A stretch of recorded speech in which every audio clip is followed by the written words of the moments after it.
Last time in Renascence. Stranded on Montalban and separated from one another, the party was assailed by multiple adversaries on multiple fronts. John and Noel were forced to fight off a slew of shadows that drew in after they fled a terrible creature on the coast. At the same time, Burberry's strange companion, a creature of darkness with gleaming eyes and a wicked smile, grew hungry and lunged, conjuring frightful visions as it did. The party survived their separate encounters and continued on their way. John and Noel searched for their missing crew before deciding to head back for the beach, only to find the ocean was completely gone. Bum, bum, bum. This and other signs led them to theorize that they were perhaps in hell or some other dismal place. Burberry, meanwhile, trod onward down his one lonely tunnel before finding a fairly hidden place to camp for the night. The next morning, Noel and John resolved to head north, making for mooring, hoping to regroup before deciding what to do next. Aloran and Barnaby, elsewhere on the island, hatched a similar plan. As they began their trek, Barnaby received a message from what he believed was his missing finger, offering aid at his utmost need, with the warning that it could bear great cost. Over the course of the day, both parties were again assailed by monsters from the forest and the sea, and at the same time, Burberry's trek came to an end, as he found a tall, steep, crumbling slope of broken stone that led to a distant opening high overhead. So we are picking back up post combat, partway through Burberry's climb. Are there any questions before we begin? Are we all time synced up now? Yes. Okay. Got a little fuzzy there just because some people committed to some lengthy courses of action. But it's a new day, and everyone is on the same page, same time, same hour. All things are present. So, if there are no other questions, Burberry. We talked a little bit about the exhaustion before the session started, so just keep that in mind as you continue your climb. Well, I mean, it just means it's going to be a flat roll because I have enhance ability up. Okay, cool.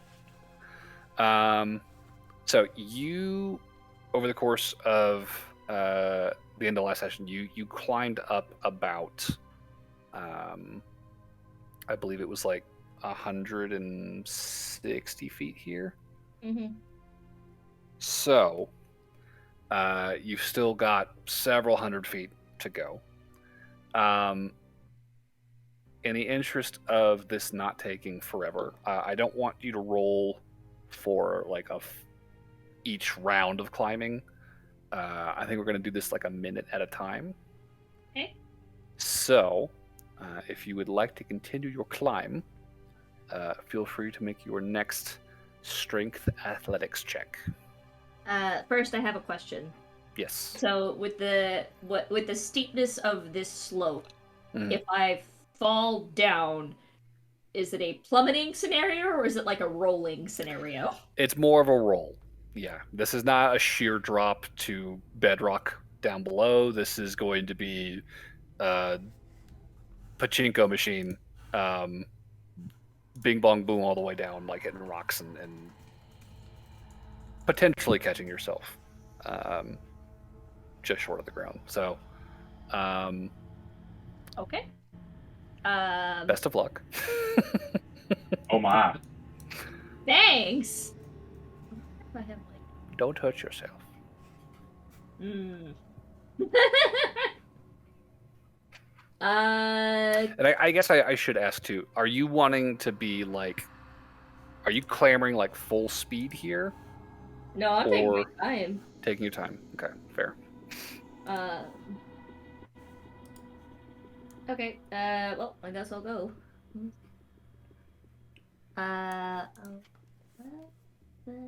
Less what? So 12. Or no, wait, is this is this just strength check or is this athletics? Athletics.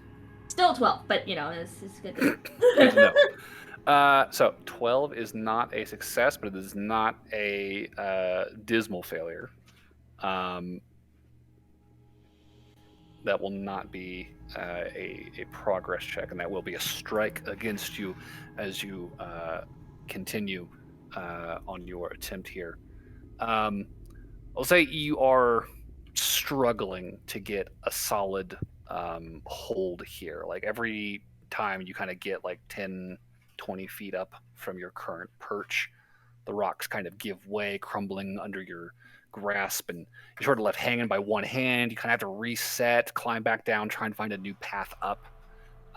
So it's not a fall, but it's definitely not progress. So go ahead and give me another roll. We'll see how this goes. How dismal is dismal failures? A failure by 5 or more. So that's one dismal failure. Oof, buddy. That's a 4. Oof, yeah. All right. I'm going to need you to make a dexterity saving throw then. Oh, shit. Uh-oh. Oh, wait, hold on. Let me check something real quick. Okay.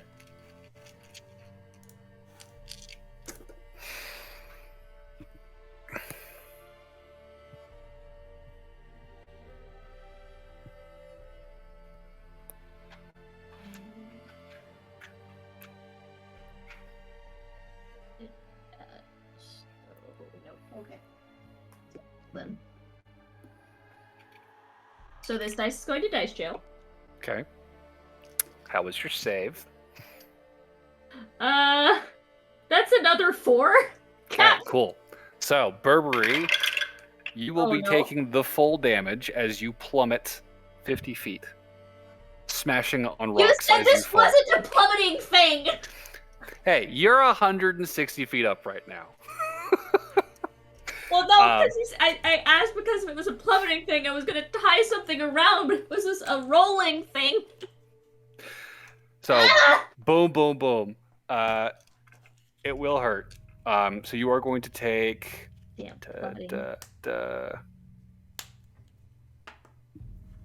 13 bludgeoning damage. Ow. As you lose your grip completely, both hands kind of falling backwards, hitting rock as you fall down before you kind of hit another like large solid piece of talus.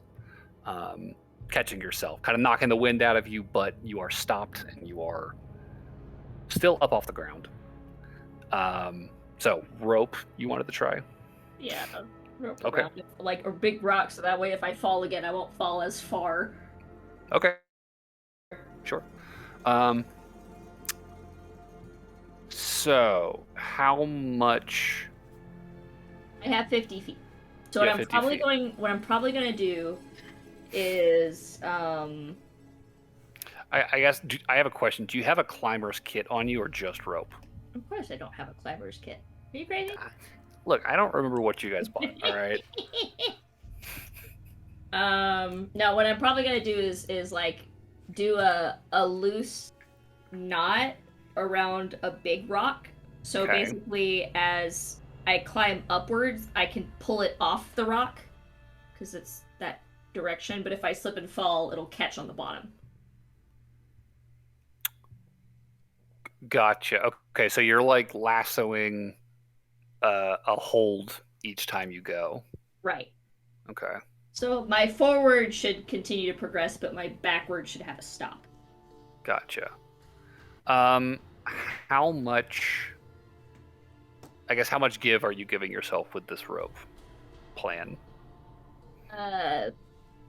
Maybe like we'll say about 15 feet. 15 feet. Okay.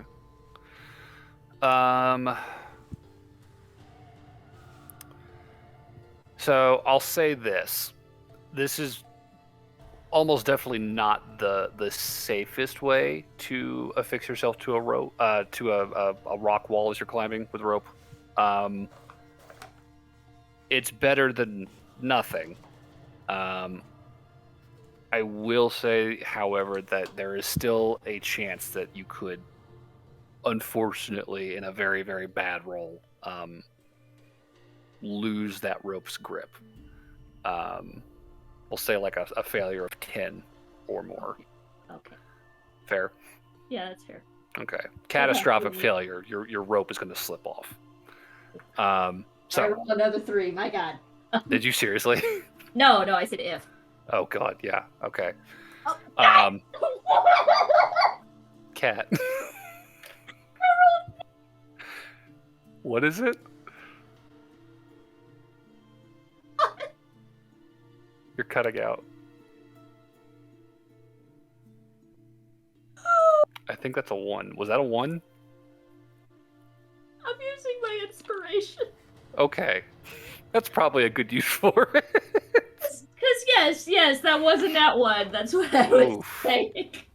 You know, I put away the dice that had 3 3s. I took another dice off the thing, rolled it, gave me that one. Dice are not loving you right now. 13? 13. Good. That's a success. That meets it. Thank God. So, over the course of the next minute, with this loosely knotted rope, you are able to advance. Over the course of a minute, without a climbing kit, your speed would be about 150 feet per minute. So we are now at 260 feet up, which is Keep doing the thing. Terrifying. Which is progress. Just slightly. So yeah, go ahead and give me another roll, Burberry. Don't look down. 19. Okay, cool. Another 150 feet. We're moving. We are, what is that? 410, excuse me, feet up. Minute by minute, slowly just eking your way up. Why do I hate myself? What'd you do? I need to roll a concentration check because I took damage. Oh shit, you're right. Why do I hate myself? I could just not say these things, but no!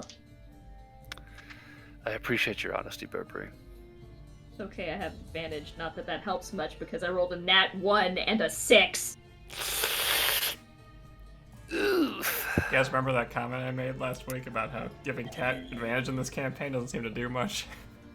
Yeah. You're not wrong. Here we are. So 6 question plus is- Constitution, right? Plus Yeah, that's an 8. 8. Yeah, I don't think that's enough. That has to be a 10 at least. Do you add proficiency to concentration checks? Constitution, isn't it? Yeah, I don't remember if you add proficiency or not, though. I think it's just a literal con save, isn't it? Oh yeah, it is just a con save. Okay, you're right. So if I'm you're gonna cast proficient in that again. Okay, so that would mean that enhance ability would have dropped. Right. Well, that's what I'm saying. If I dropped it, I would have cast it again. So the Okay. only real difference is the spell Spell slot. slot. But Okay. Well, you are down a spell slot, but you are 410 feet up. You are closing in on the exit. You are a few hundred feet. can I send both of these dice to dice jail? That's an option. Dice jail. Both of these. Okay. I'm just gonna put my head on the desk. Cat, how bad is it? It's an 8. Okay. Thank God for the rope. Thank God for the rope. So go ahead and give me a dexterity saving throw. Okay, that's a 23. Okay, cool. Yeah, you're only going to take half damage. Kind of a 2 hits and then the rope's kind of yanking on your waist. You are only going to take 7 damage, halved down to 3 from that fall. And I and don't go as far down, so I don't have to retrack. That's true. That's true. So that is 20 feet off your progress. You're down to 390 feet. Okay. So go ahead and give me another attempt. 14. 14. That's a success. Another 150 feet up. Burberry, you are very slowly making your way up and out. You are at 540 feet now. You're pretty sure that the exit is within reach. Just one more push is all you need. I think you mean naturally that's one Bloody. push. Bloody. Did you seriously? Yes. Cat. Are you trying to kill this character? Is that what you want? No! Do you want your party to find Burberry's corpse at the bottom of a pile of rocks deep underground? I mean, I'm not trying to do this. All right. Oh, and so- I did roll to maintain concentration, rolled a nat 20, so I'm fine on that. Okay, cool. So with a 1, I believe that means that your total is lower than 3, or 3 or lower. Yeah. Right. Yeah. Okay. So it's another 50-foot drop. How's the dexterity save?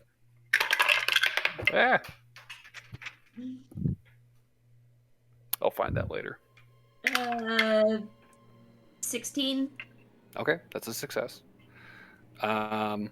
So you are going to take half of 16, so 8 damage. So more rocks, more bruises, more bumps, maybe a broken bone. Take a moment to try. It's fair. It's fair. So you are down to 490 feet now. Okay. I'm gonna. I'll say you're still feeling like the exit is close enough. You could make it with another solid burst of exertion. Okay, but I need to. I have 13 hit points, so I'm gonna cast some healing stuff on myself. That's fair. Heal up. I'm gonna find that dice I dropped. While you do that. Yeah, I'm gonna cast Cure Wounds at 3rd level. Okay. Apparently, dice just don't like me today. Roll some digital ones. I don't know where that fucker went. Damn. But then I'll miss out on being the worst rolling member of our party every time. Poor person. She'll have to You're pass gonna it be- on to someone else. You'll have to pass that curse to another character, because if you keep failing, they're gonna die.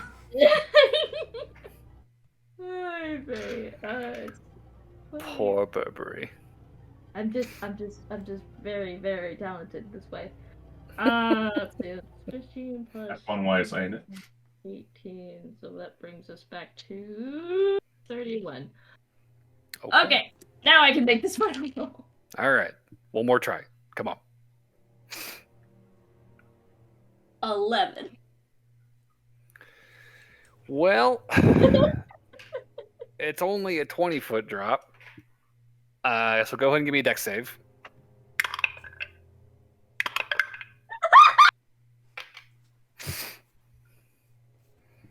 Is that a failure? What? It's another 7 damage. You are down to 470 feet. Fucking damn. This is probably a pretty easy session to prep for. This is going to be the whole thing. He's still one successful check from the exit. Okay. Oh wait. After. Are we witnessing Torrin 2.0? That's a Potentially. success on the keeping the spell up. This is how I kill Burberry. I throw him down a mountain. He keeps trying to climb. Guys. No more clerics. You've had enough healing this campaign. I know. Don't you mean he throws himself down the mountain he's trying to climb? Yeah. That's a 5. Oh my god. It's another 20 feet. Case in point. Okay. That is... give me another deck save. Oh god, Burberry. 12. 12. No, deck save. That's more. 15. Okay. So you will take 8 half down to 4. You are now at 450 feet from the exit. Every time you're getting to the point where it's like a lot of like loose like gravel and like not a lot of good handholds, and everything is just sliding out from under you. You've got like one good rock you can hook your rope onto, and that's enough to keep you in place more or less. But it's definitely not. I thought I lost my rope higher up the mountain. Yeah, it's not great. You know what? I'm gonna go ahead and cry. Actually, wait, that's a good point. You should still be at like the 490, I think. I thought I lost my the- rope with that nat 1. The rope would have slid off and followed you with that okay, with that fall. Okay. Yeah. Well, that's okay because I failed again. That's a 9. Oh my god. All right, deck save. Every time you're getting back up to your rope, you're getting just past it, and then whoosh, right back down. Hey, Brent. Yeah. I rolled a nat 1 again. Okay. So 7 How many bludgeoning does that damage. make? Is that 4 or 5? 7 more bludgeoning damage. You have to pay for the nat 20 you got earlier. Clearly. I just need 1 success from you, Kat. That's all I need. Give me 1 successful athletics check, and you're done. I'm gonna heal myself again. I'm back down to 13. Okay. Okay. I don't even need monsters to kill Burberry. This is just rocks. It's just rocks. I mean, there is the whole rocks fall, everyone dies. Clearly, rocks are just the most powerful. Rocks Dice fall, rolls. 1 person dies. Burberry, where's Okay. your hit point? Dice rolls are Burberry's greatest enemy. That's off the table. What was your question, Johnny? How many hit points are you at right now? Oh, now I'm at 24. Okay. No, I've been healing myself between. I've been down to 13 twice out of 37. Okay. I was just making sure we're that's not back down to that. 1 successful athletics save is all I need from you. Come on. That's okay. I got it. You got it. I rolled. Alright, I got an unnatural 20. Hey. My goodness. Burberry climbed out of a hole. He did It only took 40 minutes. We cut to the exterior of this cavern complex. It is this sinkhole high in the mountains, surrounded by craggy trees, and we slowly zoom in as the mist is kind of like wafting over the hole, and then suddenly, one grody, bloody hand protrudes out of the earth, clambers onto a rock, pulls the rest of the body up, and we see Burberry's broken, bloodied form dragging itself up over the edge of this crevasse and onto solid ground. You know, I'm almost tempted to go back and re-listen to that just so that I can count the nat ones. There was a lot. So, Burberry, for the first time, and you are not sure how many days, you are above ground. You are breathing fresh air. You have sunlight. Actually, wait. You stop. You look around. Just another cave. It's dimmer up here than you would expect. Your eyes aren't having to adjust quite as much as you recall stepping out into the sun after waking up in the morning. And looking around, it is noticeably darker out here. For some reason, the sun is almost completely obscured by cloud cover. There is, at best, sort of a dusky twilight level of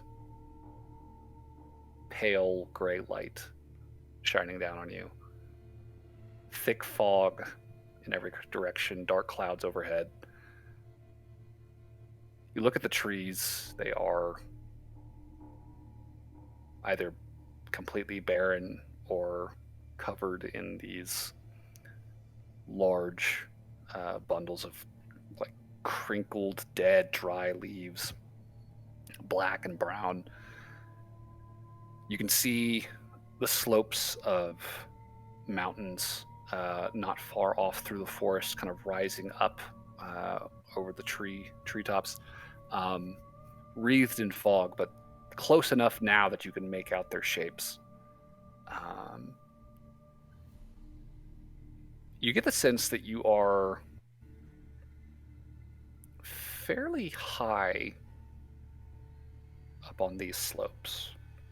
Kind of looking out through, a few breaks in the trees around you, you can see that there is a pretty thick blanket of fog below you, down the slopes from this crevice opening that you've crawled out of. Thick enough that it is actually hard to make out any sign of the beachhead down below. I think at this point now you are able to actually put together that you are presumably on an island nearby, right? Mm-hmm. Kind of looking out, you can see clouds kind of hanging low over like a distant horizon. Their shadows just kind of barely visible against that surface.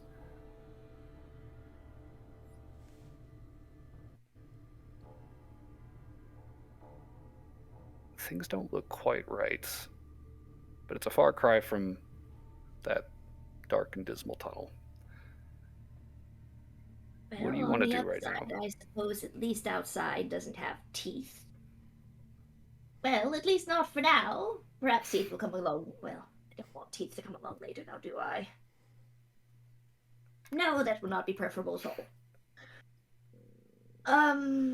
I suppose we'll start heading down the mountain then. Okay, yeah. Do we want to head...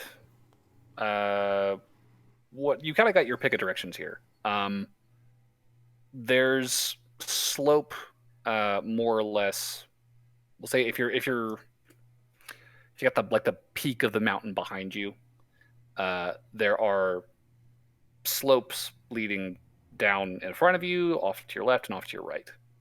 I would like to pick the rockiest of the three slopes. The rockiest? Yes. Are we sure? Unless it's very steep and I think I'm going to have to make more checks, then yes. Okay, I'll say go ahead and give me like a perception check. Try and make that determination. You turn around and descend back down the rocks. You just throw yourself back down the crevasse. It's the rockiest slope you could find. 16. 16? Okay. With a 16, I will say the slope directly ahead of you and to your left are very heavily forested.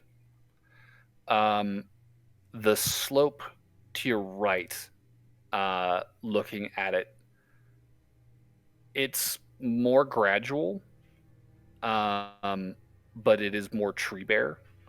So if you're looking for like rocky surface, that is probably like the most open ground.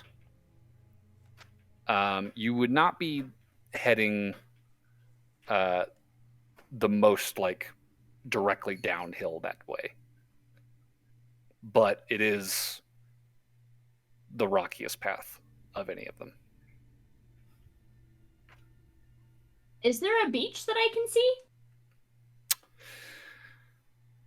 with a 16, I'll say you're actually having kind of a hard time making out the beach. Through the But, like, I can get, like, there's thick clouds of fog. Log. Thick clouds of fog, drifting over the landscape further down the slopes from you, in every direction. So it's very much like these large, dark bodies obscuring your vision. It's hard to make out even through the gaps that you can find where the beach is. The most you're able to really see is just sort of the distant horizon that just kind of fades into this muddy gray under this totally dark sky. Okay, so for the next however long I'm walking, Okay. I am going to be spamming resistance. Okay. And then every, like, 50 to 100 feet, Okay. we'll see, like, every minute or minute and a half or something like that, I'm gonna throw Sacred Flame straight up into the air. Okay. Interesting.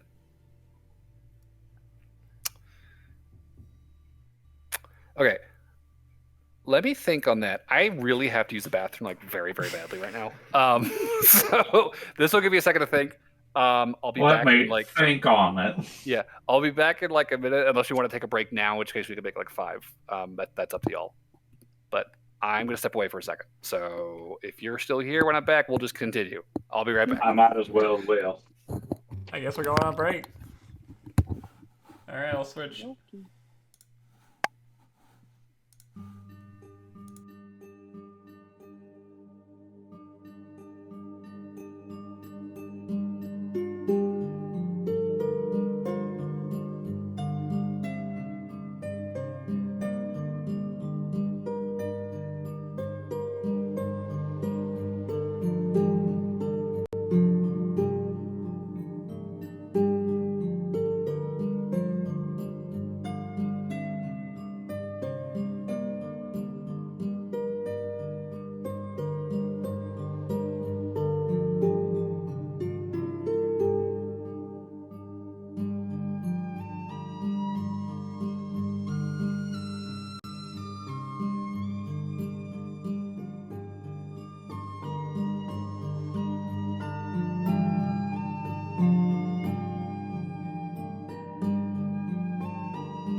We're going.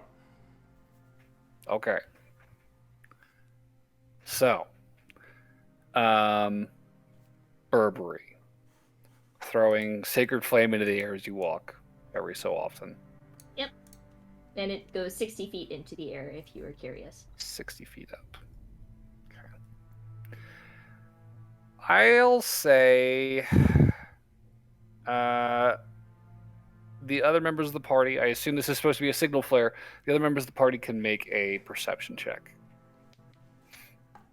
As you guys are catching your breath after slaying these foul creatures that have emerged to confront you on your journey.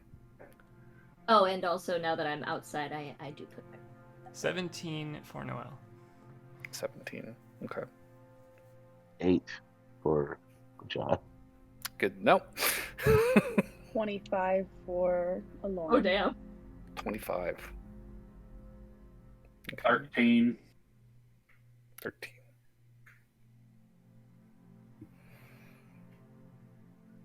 So, Burberry. Walking along this slope, throwing out your signal every so often. I believe last session I was also shooting up flames into the air. I do recall that, yes. Mine's not as high. I think it's like 40 feet. It's control flame, right? Yeah, I believe so. Well, no, I think it's produce flame. Okay. Yeah, produce flame. Yeah. So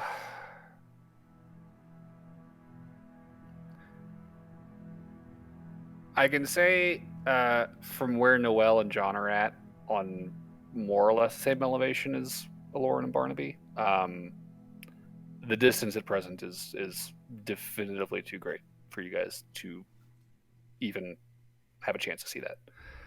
Burberry, being very high up, potentially could. So, Burberry, if you could make a perception check for me. Can I just use my 16 from before? If you want, yeah. So, Burberry begins walking, throwing out some sacred flames, a little bit of light up into the sky, making his way along the slope. The ground is dry, rocky, craggy in places.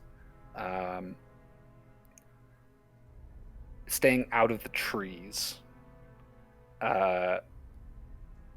You are more or less sort of presented with a choice within about half an hour of walking. The slope begins to bend to the right of your current facing. So instead of continuing on this current track, it kind of slowly starts curving. The ground on your current facing begins to drop off precipitously. And you start seeing these like rocky cliffs and sporadic twisted trees kind of sprouting out of those cliffs in that direction. Kind of surveying the landscape here, you can see that this slope you're on sort of takes this wide arcing curve before sort of looping back, and you kind of get the visual that if you keep following this rocky path, you'll make it across what is essentially this large sort of valley or gorge that is opening up in front of you. You can see the opposite ridge conjoins with this path if you were to follow it in this direction. Alternatively, there is still sort of less treacherous but heavily forested slopes to your left, continuous with the ones that you were presented with coming out of the crevice. that remains an option as well. Okay, so I'm gonna take like the middle road. I am going to take the easier and less treacherous pathway, but I want to stay as close to the treacherous pathway as I can without getting on said treacherous pathway. Okay, so I guess my question is, with your current heading, heading left is going to take you towards that, lowlands distant horizon. Heading directly ahead and not following the path that you're on as it bends is going to take you down steep rocky slopes into a foggy forested valley. That's a pretty precipitous drop. Across that valley, however, there is a ridge that is continuous with the slope that you are currently following, and if you continue to follow it, it's going to curve to your right before looping around. That looks like it's probably going to be like a couple hours walk, if that is the least treacherous path in your evaluation. But it is going to keep you out of trees, and you will still be fairly high up. You're going to maintain your current sort of vantage point elevation.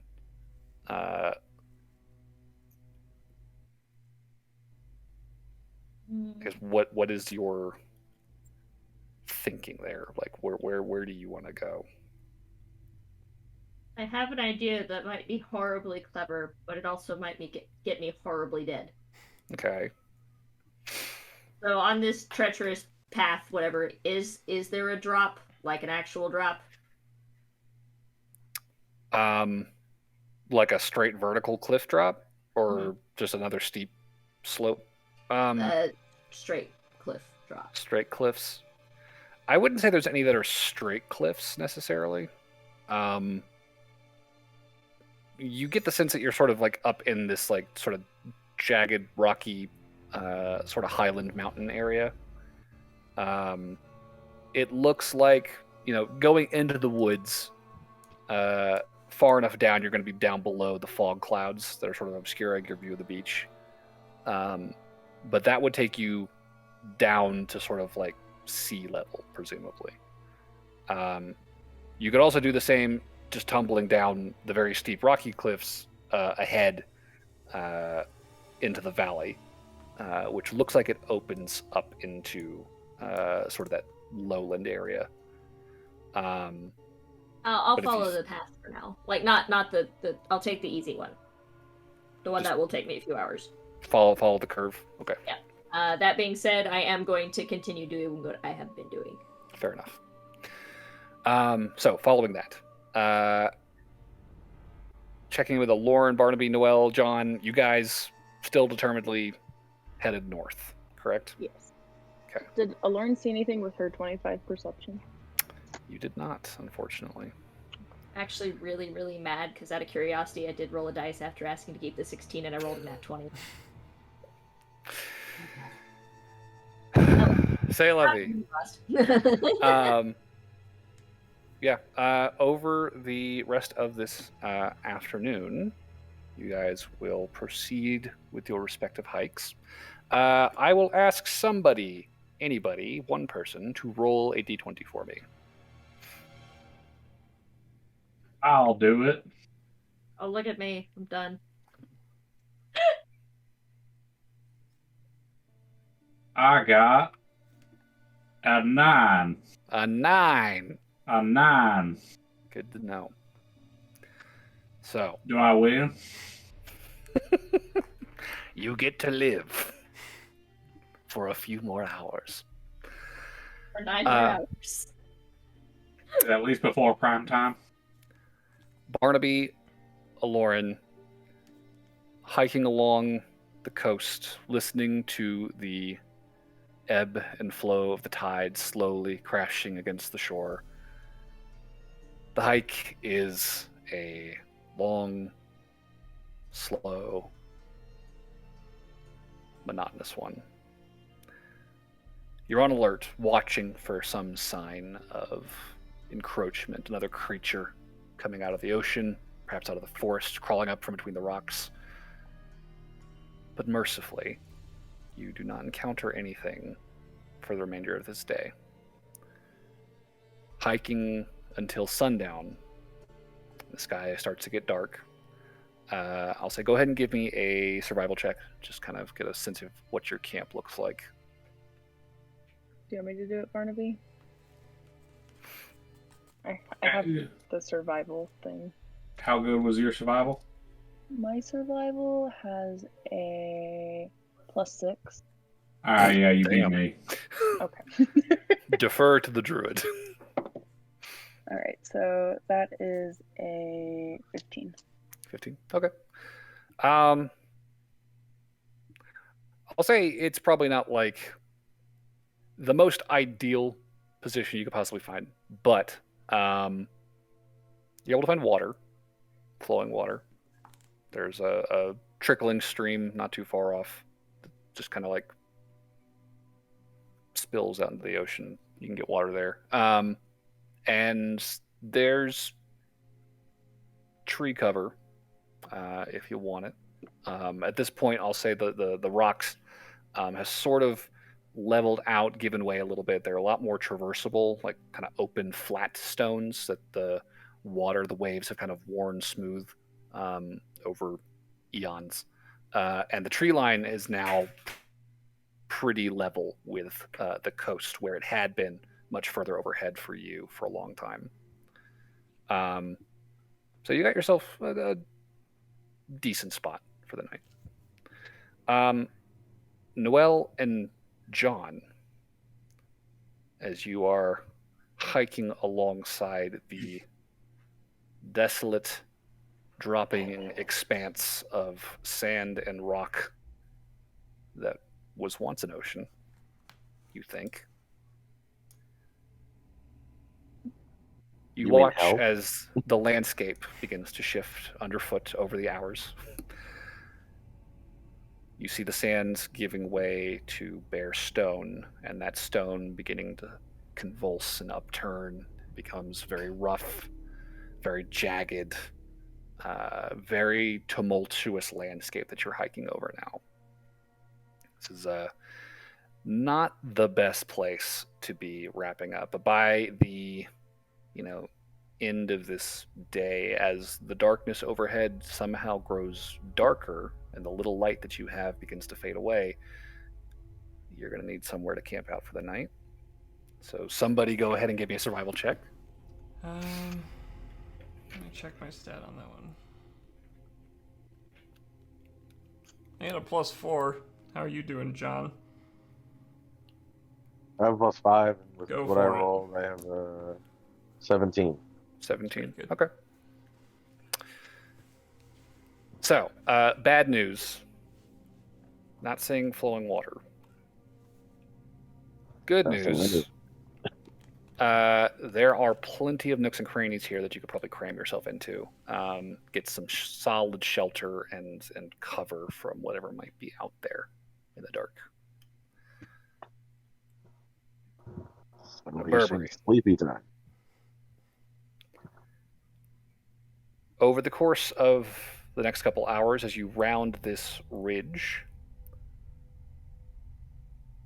with your passive perception, there is something that will come into view as you sort of hit the spot on that far ridge that you saw sort of opposite you as you were kind of choosing your path there. Having completed this circuit, you caught sight of it maybe a few minutes ago. Now that you're standing here, it is looking much, much clearer to you.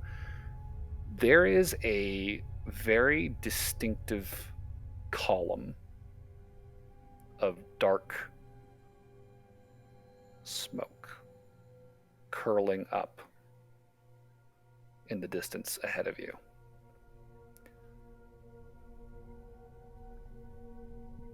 You can see this ridge continues in this kind of rocky, winding way in the same direction you had been heading a couple hours ago, that you're now kind of back on track to continue with. The column is in that direction. Alternatively, there is still the very steep slope behind you now down into that valley. And now, like off to your left, there is sort of a continuation of that dropping, heavily forested slope down into the lowlands under the fog. Oh, how far away is this column of smoke? I'll say give me a perception check. 15? 15?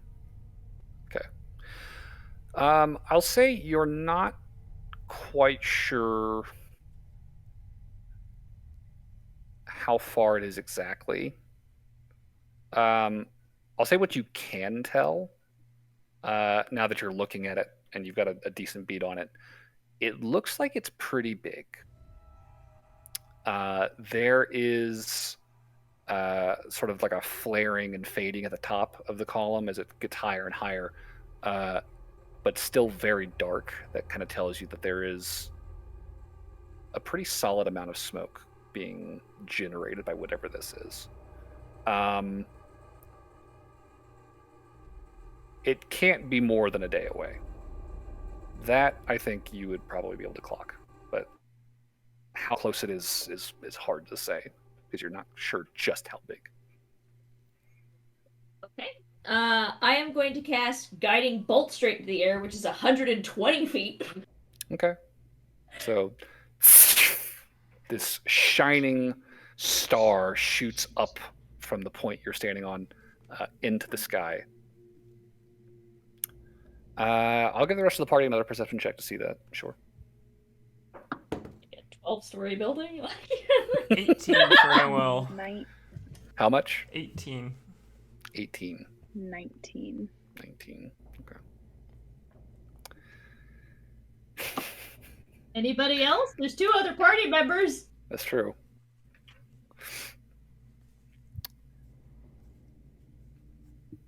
Barnaby, John, perceptions?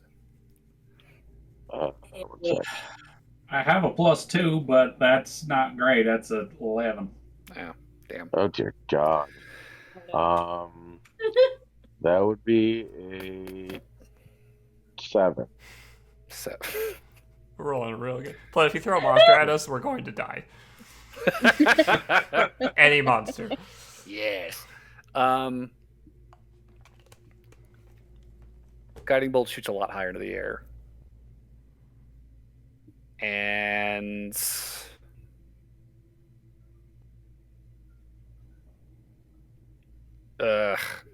well, we're tipping our hand a little bit. I mean, okay, real quick, if it helps, my plan is not going to change, even if they don't see.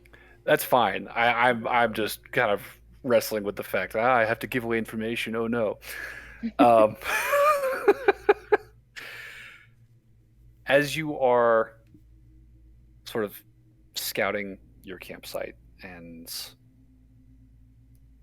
making your determination where exactly is the kind of the best place to post up for the night, Noel, you catch sight of a very faint, distant, twinkling light in the mountains. It's there for a moment, and then it's gone. Did you see that, John? Fucking nope. See what? I thought I saw like a star in the distance. Did I? Would I recognize that it was arcane in nature at the very least? Like, did it go like? Also, for clarification, are there actual stars out that we can see or no? There are not. He said it was overcast, it is I believe. dark and cloudy, and it is getting significantly darker as the night is setting in here. Berber, you are experiencing the same thing. No stars are visible. To answer your question, Noel, I'll say go ahead and give me an Arcana check. Can she have advantage because she's seen his guiding bolt before? Just make your Arcana check. 11. 11. Yeah, it's not a hard check. You would recognize there is a very familiar pattern to the pulse and twinkling of this particular little star. Definitely calls to mind something that you have seen before. Well, Noelle, I was gonna say, this is gonna seem super metagamey, but I actually was gonna cast Sending to Burberry at the end of the day. I just didn't say anything because I was not wanting to like interrupt your getting everybody on the same timetable. So. Totally fine. I think just getting that little clue in her head about guiding bolt, and it having been over a day since she's checked in, I will cast Sending out Burberry again. Okay. Noelle will say, "Are you still okay, Burberry? We are lost in the fog by the shores. I thought I saw something in the sky. It looked like your magic. Was that you?"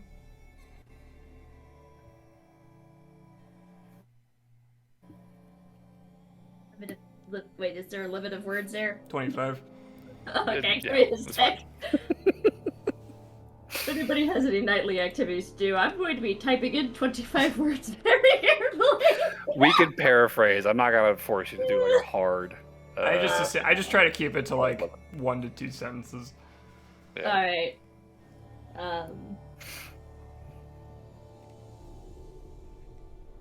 I'm glad you're close enough to see it. I'm up in the mountains. Am working my way down. We'll look for shorelines.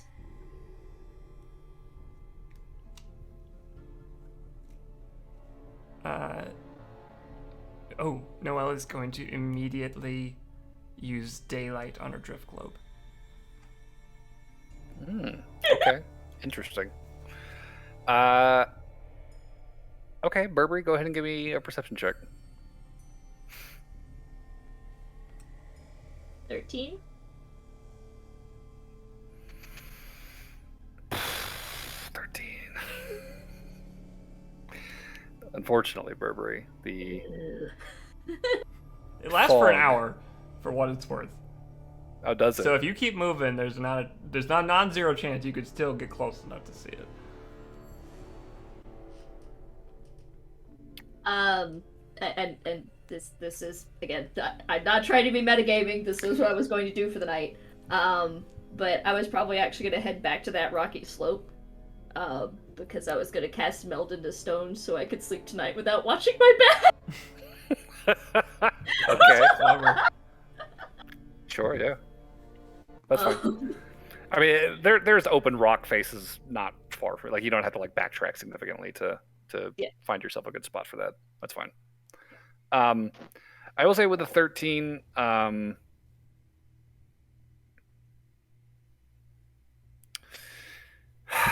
considering it's there for an hour. I mean, over like the course of an hour, presumably you would switch to like a passive perception at some point. At some point, yeah.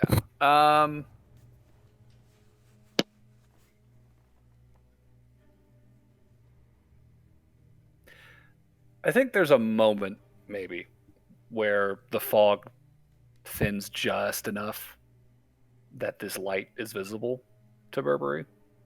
Just like for a split second. And it's probably like out of the corner of his eye that he catches sight of it. And when he finally like whips his head around to look, like it's already covered again. But you would at least have the heading that Noelle is down through the trees. If you were to follow the slope and like you've been doing, that would be sort of running facing Noelle. You'd be running kind of to the right of her, staying in the Highlands.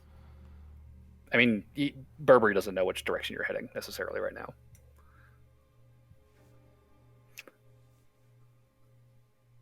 Well, we're not heading anywhere. We're getting You're camping for the night. Yeah. So our position is not. I guess they don't know that. So, Burberry is casting Meld into Stone to take cover in stone. The rest of the party has campsites. I guess what does the watch order look like for those of you who are not melded in stone? I mean, if I'm gonna have an 8-hour spell, then it's useful. I mean, do we take a watch or not? Well, I don't know if you are can we take gonna a be able watch to get a full and night's still sleep if we a can? full night. Yeah. I think we Lauren just will have. take first watch. I think we have to think we disguise just our have to- campsite. Is there Disguise your campsite. Yeah. Well, is there any like larger rocks or tree trunks or branches or anything that we can like get into like a hollow and then like cover it up? Yeah. I'd say there's definitely like enough like large rocks here that you could find that kind of crevice. I will say there's probably not a lot of trees here because you're in a rockier portion of the shore, and the tree line is sort of pulled back away from the coast where you guys are hiking. Right. So I guess we'd like to find like a hollow or like a crack that we can get into and like fill or like pull over some rocks and make it like less visible. Yeah. That way, because we're essentially just gonna be like conked out the entire time. Fuck it, we're hiding and we're sleeping. Yep. Okay. Lauren's keeping watch first. Yes. Okay, And go during ahead her and, watch, she will be drinking beer and smoking a blunt. Fair enough. Go ahead and give me a perception check. I loved your version of watch. 15. 15. I rolled a Arby 6 just sees that 9. before he's going to bed. Dinner of champions. No, that's the good berry. So as your little group of survivors beds down, Lauren, listening to the gentle roar of the ocean, has herself a little drink, a little smoke, and it's quiet for a couple hours. And nothing happens. Yeah. Who's next? NPC or Burberry or Barnaby? Excuse me.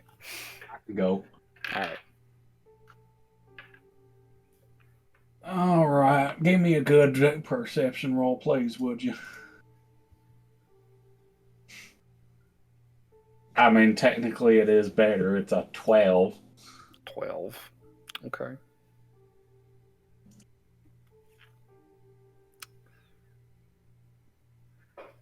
I'll say the majority of your watch, Barnaby, passes as quietly as Aloran's did. However, as your eyes are beginning to start getting heavy, you feel yourself starting to kind of nod off. Feel like it's time to start trading post.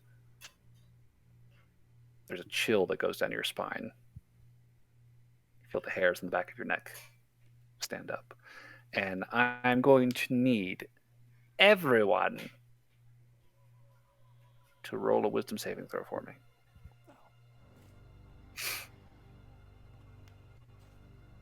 Let's see. Fuck. That's a failure.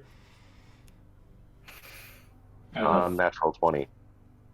Okay. That is a 15 minus 1, 14. 14. Okay. Minus, damn, Barnaby. Yep. He ain't wise. Poor bastard. Is my wisdom. Oh, I got a But he plus is 6. smart. Yay. That includes me? Yep. 11. 11. Okay. 22, nice. So, Barnaby, Yes. you feel this chill. You feel the hairs on the back of your neck stand up again, and the air grows cold around you. The fire seems to go dim. You realize there is a shadow being cast on you from something behind you. Oh, I don't like that. I don't like that one bit. And then you feel something smack the back of your head. Boy, what are you doing out here? What? Do I recognize that voice? Oh, yeah, you do, my friend. Sounds familiar. Oh, it sounds very familiar. Sounds hobgoblin-y. A little bit. Turning around, you see a very familiar elderly female hobgoblin. Her red skin starting to gray, along with her hair. Heavy jowls, starting to show the wear of years as they have piled up over time. She is standing over you, arms crossed, a scowl working its way under her lips. I have been looking everywhere for you, you fool boy. Where have you been? Uh-oh. Can I hear? Do I wake up from this? Lauren, you are fast asleep. Okay. I was just curious. I sent you the letters. Didn't you get the messages? Messages? Boy, you've been gone for hours. Hours? What? What are you talking about? Blinking. I told you, I've been gone for 5 years. That's cute, boy, but you got chores to do, and I've been looking for your ass all morning.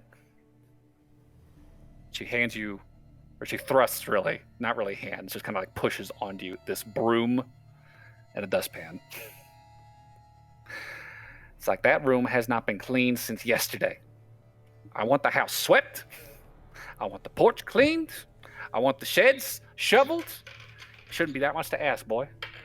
Keep wandering off, daydreaming. Not gonna have that in my house. Everybody pulls their weight. Everybody pulls their weight. Come on, get up. She starts pulling at you. And as you're being pulled to your feet, looking around, you see that you are not on a beach. You're not camping. You're not even keeping watch. It's sunny, green. You can smell the pungent rot of wood, the familiar marshy scents beginning to fill your nose again. Oh, no. Could I get another wisdom saving throw from you? Yep. Let's see. That is 10 minus 1, 9. Got a minus 1. What do you expect? That's rough. I think at this point, Barnaby, you feel your stomach drop out as the reality begins to sink in. That's just a dream? Everything? Every bit of it.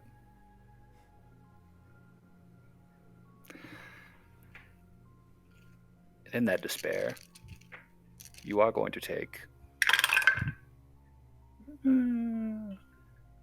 13 psychic damage.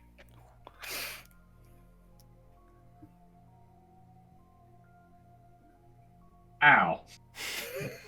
My heart. That was the smack on the back of the head. Yeah. Finally catching up to you. I've made so many friends. Now they're all just poof. Oh, making up more friends, are you? Come on now. You'll be talking your damn fingers next.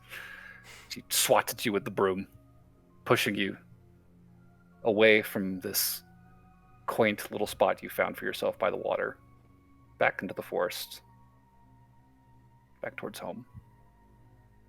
Well, I guess I'm going to get up, go back to my room, and start cleaning, I guess. In this alternate reality, are we the fingers? Does he have like the John and the Noel and the Lauren fingers, the Burberry? I mean, that's up to Barnaby how he rationalizes that. What is going through his head right now? Where you at, my guy? Man, that was one wicked daydream. Taking it in stride. He looks at his middle finger. Yeah, his ring finger. Yeah, that's still gone. Love how we're doing one of those episodes. That'll be the title of this These are the episodes I one always of those skip. episodes. One of those episodes. This is the episode in every season I skip. Hostile. That's John's nightmare. He can't skip this. It's character development.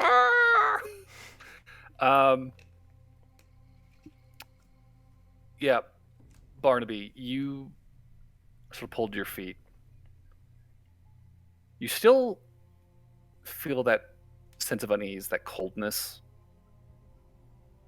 but paradoxically at the same time, you still feel the sun on your skin. You can hear birds, insects, all kinds of animals all around you. Like it feels like home. Feels like the swamp, that's for sure. And as you are marched away from your little snoozing spot, really not terribly far from where your family lives. It's really just kind of like off the path through the brush down by the water. Stepping back into the familiar clearing, you see the many houses of your kin arranged in their tiny little one family village. Oh boy, I did not miss this. I definitely prefer my daydream. And as your mother marches you towards the house, the door opens. And it is pitch black inside. Oh, you forget to light a candle or something? I don't remember home being that dark. There is no response. Mom? I looked where she was. She is gone. Oh, now what in the Sam hell? You look back to the door, and there are now two twinkling eyes staring back at you from over a wide, gleaming smile filled with sharp teeth. Oh, it's Burberry's friend. Barnaby just kind of leaves his head in a little bit. Cousin Earl? No. Go ahead and give me another wisdom saving throw. Oh, for the love of, please get a good roll. That's a 5 minus 1. Holy shit. Getting worse. Oh no. Oh, Barnaby. That is... Ooh, that's good damage. So that is going to be... 21 damage. As this smiling face opens its mouth wide, lunges, and clamps down on your torso. And immediately, it's just like being impaled by knives. No, I don't want to play football. No contact football. He's angry he didn't get him a Christmas gift. So yeah, what are you doing in response to that? Once I realize it's something biting me instead of tackling me, I'm gonna go, well, hold on, what the heck are you? As I get my battle axe out. Okay, you gonna make an attack? Yeah, while it bit my arm, I'm just gonna grab my battle axe with the other hand and just give it a good old smack. Sure, yeah. Go ahead and give me a roll to hit. All right.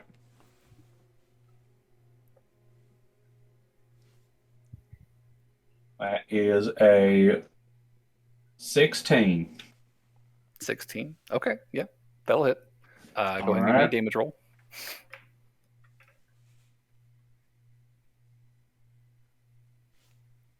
I'm technically doing this one-handed, so it's only just a D8 instead of a D10.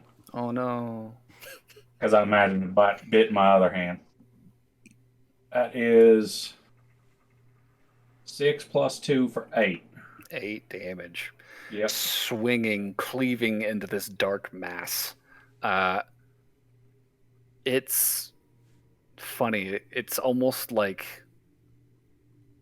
you're swimming as you kind of build up the force to swing and bring the axe down on this thing. You feel your arm heavy, slow, and the axe connects. You feel something under the blade, but it almost sort of like just like kind of buckles, folding around the weapon as you kind of pull back, trailing this like inky black fluid from this creature. It just smiles wider, the eyes kind of bugging out, and he's going to lunge again. Go ahead and give me another wisdom saving throw.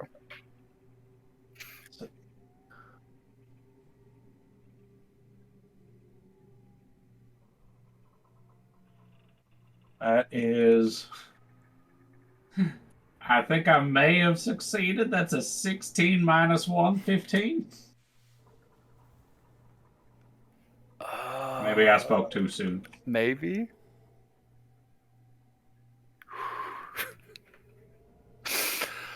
Okay, yeah. That just beats it. And as this creature bites down on you again,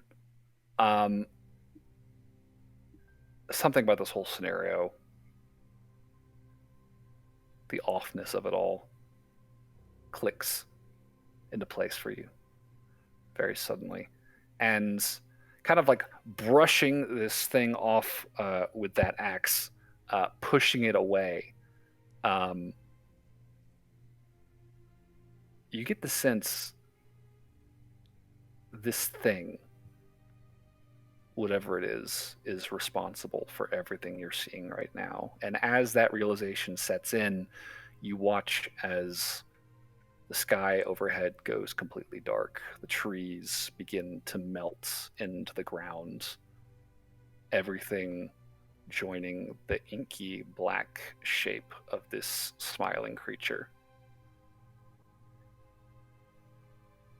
It lunges once more, right for you, and in that moment, you jerk awake, sweating. Your head. Whatever that was, I can tell you this: he is definitely as fat as Cousin Earl. You are back in the camp. You are still in front of that fire, and staring at you from inside it is another one of the little eyes. Oh no, you don't. You go on and get. I just grab my battle axe with both hands from my back and just swing down into the fire. All right, go ahead and give me a roll to hit. That is a nat 20. Oh, okay. It's probably dead, but give me some damage. Let's see. That's 2d10 plus 2. So let's see. It might be alive. That is. Kill it, Barnaby. Kill it. That is 17. I got pretty high damage. There is a shower of sparks as your axe cleaves through this thing, striking the wood at the base of the fire. And you just watch as this eye, cleanly cut in two, instantly sort of curls in these wisps of smoke and just vanishes. Now you keep out of my memories, you hear? All right. Aloran, you would definitely hear that. Oh, wait, what? What's happening? What? We had a peeper. Peeper? Who's peeping? And we had another one of them little eye buggers. Oh, God. Is it dead? I mean, I cut the eye in half. Perfect. Oh, thank God. So it's either blind or dead or both. Should we move camp or? I feel like we're going to be finding it either way. It's going to find us. You know, that's fair. I don't like how it was. Was it in the fire again? Yep. Maybe we should put out the fire. I guess I could sleep without some fire here. 'Cause what if that's what allows it to, like, I don't know.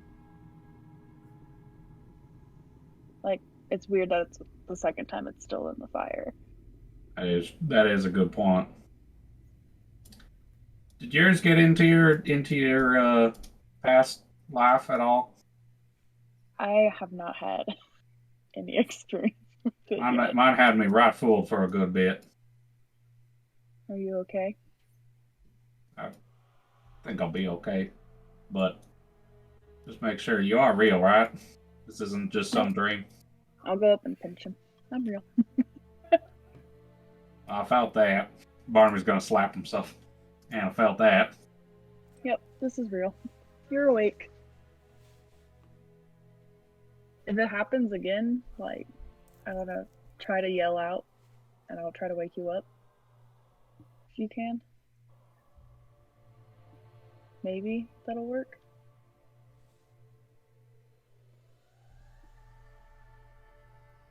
Said some things to my ma. Probably shouldn't have now that I think about it. If that was my ma, then she's gonna have some crosswords for me. I don't think that was your mom.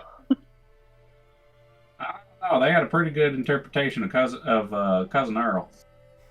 Well, what did Cousin Earl look like? Oh, big, fat, real big mouth. Eats a lot. Oh, okay. Usually stays in the house because he can't move out of the house.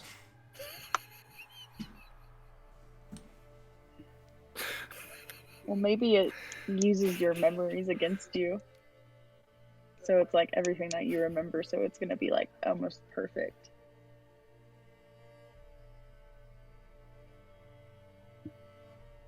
Can I like do like an arcane check to see if I can kind of guess what's happening?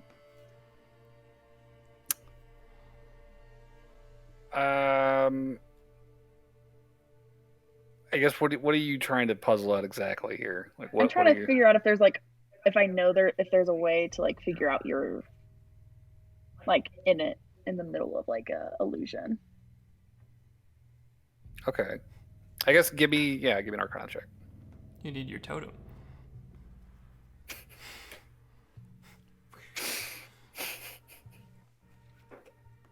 Oh, it's an 8. Okay. Yeah, illusions are not really like a druid's thing so much. It's not really something that you covered a lot in training with the wardens either. This is new territory for you.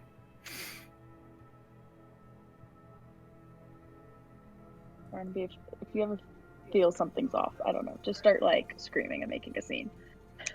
And maybe I'll... Okay, cool. So just make a scene, and then hopefully I'll hear it and I can wake up. Okay. All right, one moment. One last check. I'm going to check all my fingers. Jib, Skater, Jasper, Avalon, Babasu, Clint, Cletus, Doc, Enos. There was Joe Bob. And Zeke. Yeah, everybody's here. All talking. Good, that's good. I feel a little better now. Whose watch is it next? Probably one of the NPCs, since you guys are hanging out with some of the crew you saved. So we'll say Katura, I think is her name. She'll take a watch. I was going to offer Zeke, but him and I are a bit tired.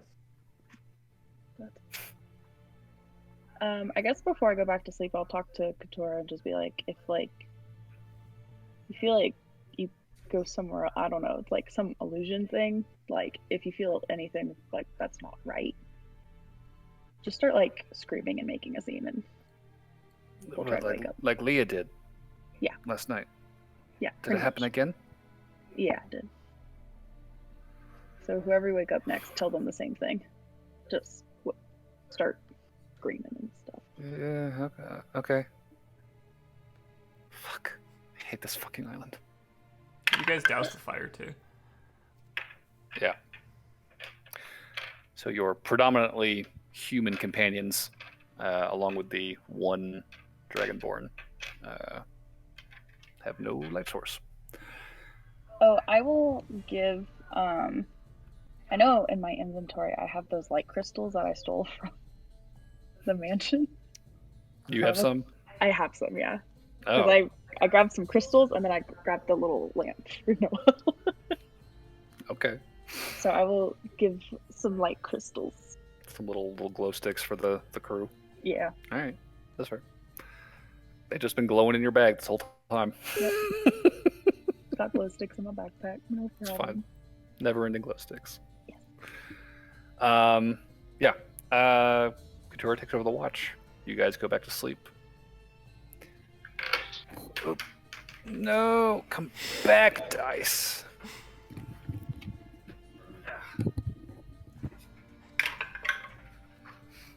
Okay. So, morning comes. You all wake, rested, to no further incidents in the night. What happens to those who failed their check? Barnum got the lowest. Oh, it was the lowest. I see. Okay. No. Turns out when you got a -1 to wisdom saving throw, there's Yeah, a I good just thought chance it you're was a gonna fail. threshold. Yeah, I have a +6 to wisdom saving throw, so... So Lauren, It's probably. basically just Freddy Krueger going around to whoever gets the lowest score. I wouldn't use that as your basis there, Chani. I also have a +6 to wisdom save. Yeah, I have to fail, like, But you're real cat, bad. so it's different. If I get under a 10, that's when it's gonna be like, all right, well, could be a little shifty. But even if I roll a 1, it's still a 7, so somebody else might get worse than me. I'm not that much better off. No. That's what that's what I'm saying is that I have a +6 and I had the second to lowest roll. Oh. I have a +2 and I had the highest roll. I think I had the... Yeah, Lauren had the highest roll. Well, Lauren had a stupid Wait, what did you have? Like 20-something. 22. So I got a 16 Oh. +6. I didn't hear yours, apparently. How does the these horror nightmare states work exactly? Do we lose them, or are they just stuck with us now? Oh, yeah. Since you guys are currently despairing, Noel, John, and Burberry, I need you guys to make a wisdom saving throw for me as you wake up. God. 11. 11. All right, give me a d6. How much was that? 19. 24. 24 and 19 from John. Okay. 2 for Noel's d6 roll. 2. Gotcha. Is this a replacement despair or on Is it- top is of? it- This is a replacement despair. Okay. Is there any way to break out of the despair? Burberry rolled a 24, you said? Yep. Yeah, so Burberry, waking up this morning, the lurking anxiety that you felt the day before about encountering another creature over the course of your journey has more or less faded away. You know, I think that encountering another creature would be quite nice. It's been a whole day since I've seen anyone. I'm ready to socialize again. What was your number again? 2. 2. So, your new despair is called Dread. You have disadvantage on all saving throws and gain the following flaw. I am convinced this place is going to kill me. Aye. That's gonna be a real stretch for me to roleplay, but I'll try. I know it's a real humdinger of a prompt. I thought you were gonna add a new really... thing, but okay. This is your motivation. Play into this for me for this scene. I am sad. Still. Great roleplay. I can really feel it. Waking up this morning, Noelle still feeling pretty terrible. What is everyone's plan for the day? Head towards the light source. I think I would probably start the day with a sending spell this time on Burberry, since we might have a connection there. Okay. I'm just Go ahead. I gotta think. okay. I'm heading north. Heading north. Gotcha. Walking with the group, but still trying to determine what is real and what is not. I haven't even given you a despair, Barnaby. Yeah, you just made me think I was actually. This has all just been a dream. That's Yeah, even worse for Barnaby. No big deal. Like, I don't want to go back to what I came back from. I don't want to go back there. Not one bit. Okay, someone was rolling a dice, or I was casting sending. Yes. So I'll wake up, make sure everything's okay, and we're still in reasonably safe space. And I guess, could I just do a quick perception check around our campsite just to see if there's anything lurking, so that this doesn't get all fucked up? Yeah, sure. Let's see if I can roll above a 10 this time. Hey, that's a 20 total. 20 total. Okay. Peek out. There's nothing directly in front of the camp. So you kind of step out of the little cave you've cleaned. Kind of look around. Nothing down the slope into the fog. Kind of look behind it, up to the tree line.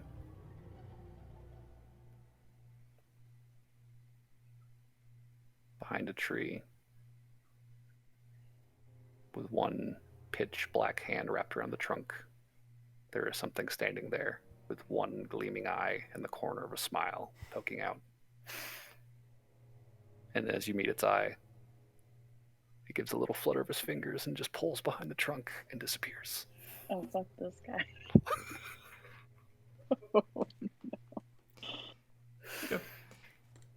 I will wake up John. Good 20. First. Thank you. I'll wake up John first and say, John, something is watching us. I've just been assuming that this entire time. Well, I think we should perhaps try to get rid of this one. Okay, can you pinpoint it? Yep, it was right behind that tree. John runs at the tree. And I'm gonna, if this thing tries to bolt from behind the tree, I'm gonna have my crossbow ready to take a shot at it. Sure. Yeah, John, you run up to the tree. I just yell and run right at the tree.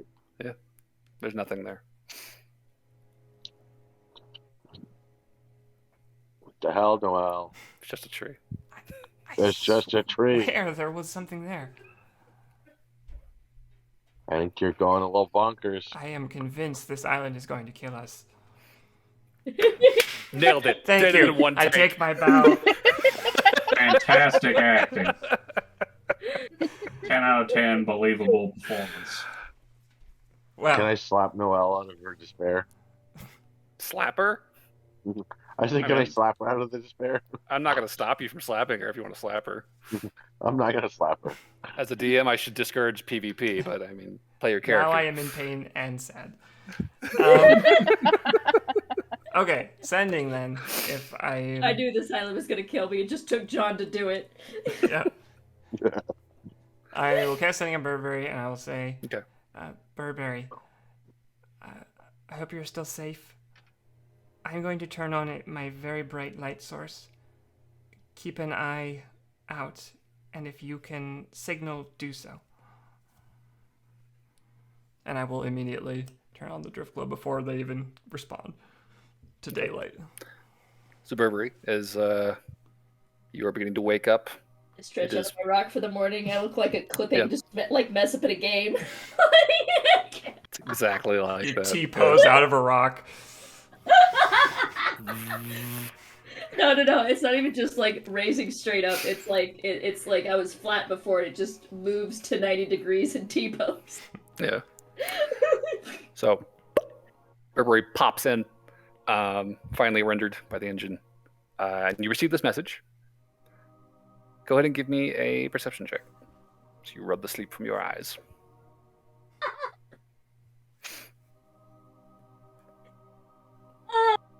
Okay, so Couple of pebbles. that was a 7, but since I know I'm looking out for something, I'm gonna enhance ability for Ingle's Splendor, which gives me advantage on Okay. checks that have to do with looking at stuff. Thank God enhance ability exists, otherwise I would be so fucking good by now. Okay, let's see, what was it? Did they receive the sending or is this pre-sending? That's when I receive the this would be sending, post you're like, okay. yeah, it's whenever you're like, look, I'm sending up my drift globe, look out for it. Yeah. Then, yeah, I mean, it make, Yeah, that's fair. And, let's see, ability that I'm enhancing. It's perception with wisdom, so that's Owl's wisdom. Which makes it so much better with a 11. 11. Yeah. Well, better than a 7. I'll say at the moment, the fog is thick between you and the lowlands, and the drift globe is not presently visible. All right. Well, that's okay. I spotted a drift. You still have your reply. Did I? Yes. I can see the drift globe.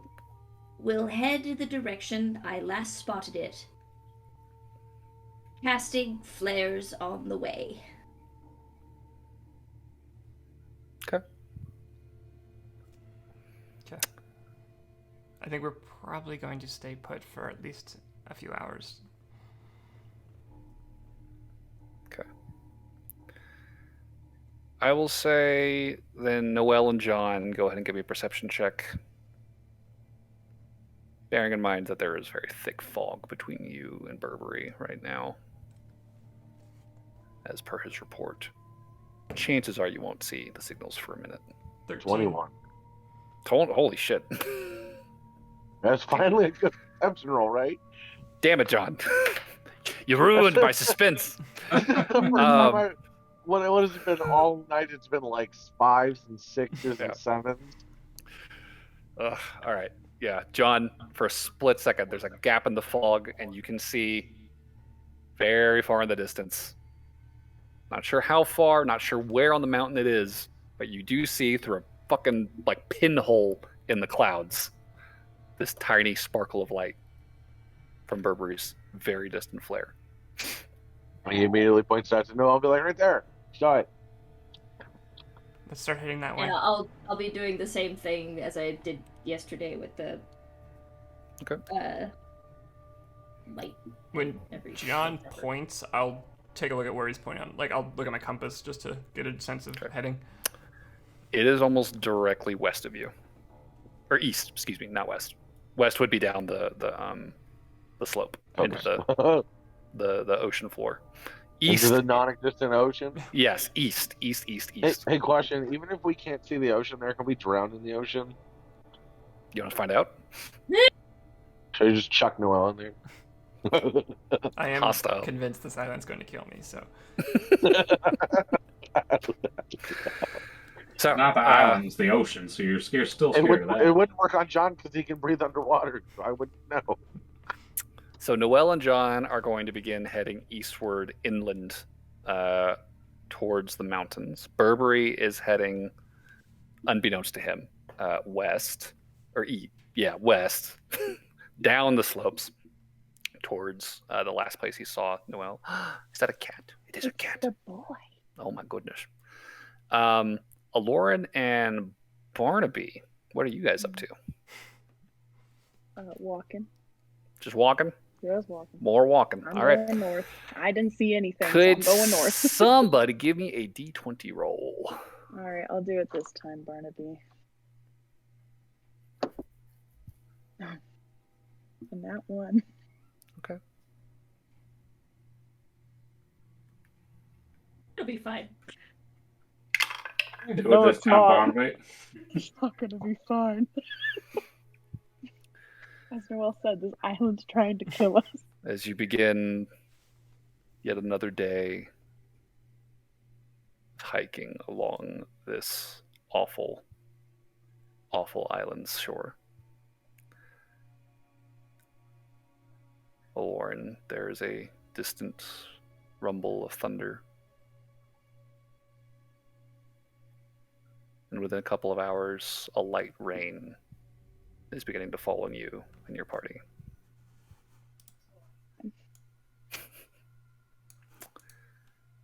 And as the hours pass and each of you progresses along your route, Lauren and Barnaby,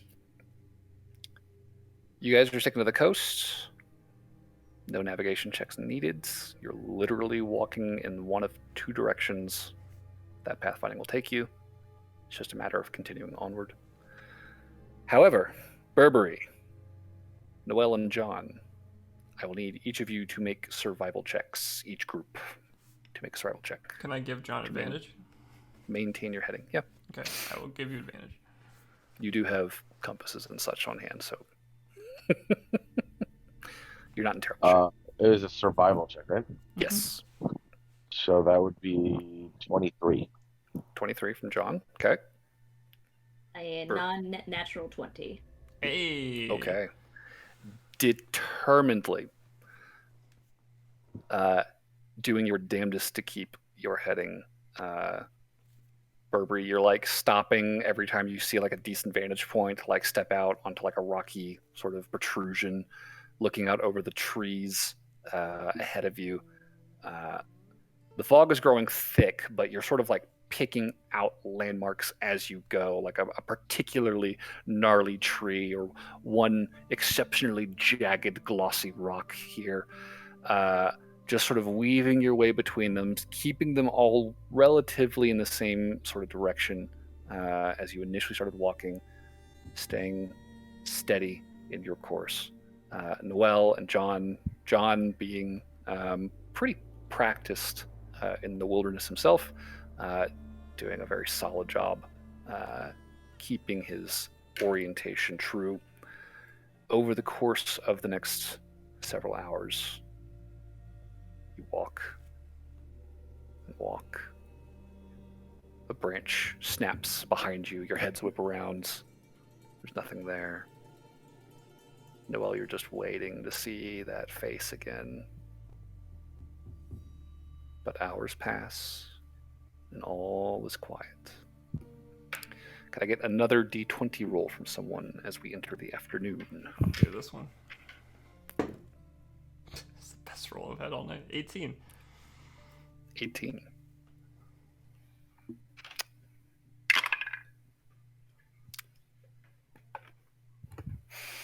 Okay.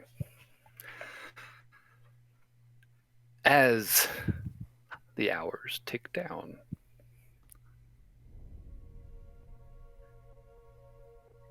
you're beginning to feel a little desperate. Still no sign of Burberry. And it feels as though the light is beginning to fade. You've been walking almost all day. John, you're certain you've kept course. But you're growing nervous.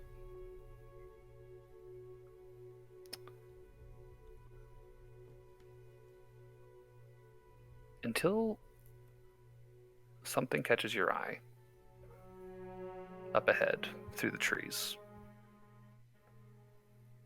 There is a clearing, it looks like, and a mass of some kind inside of it.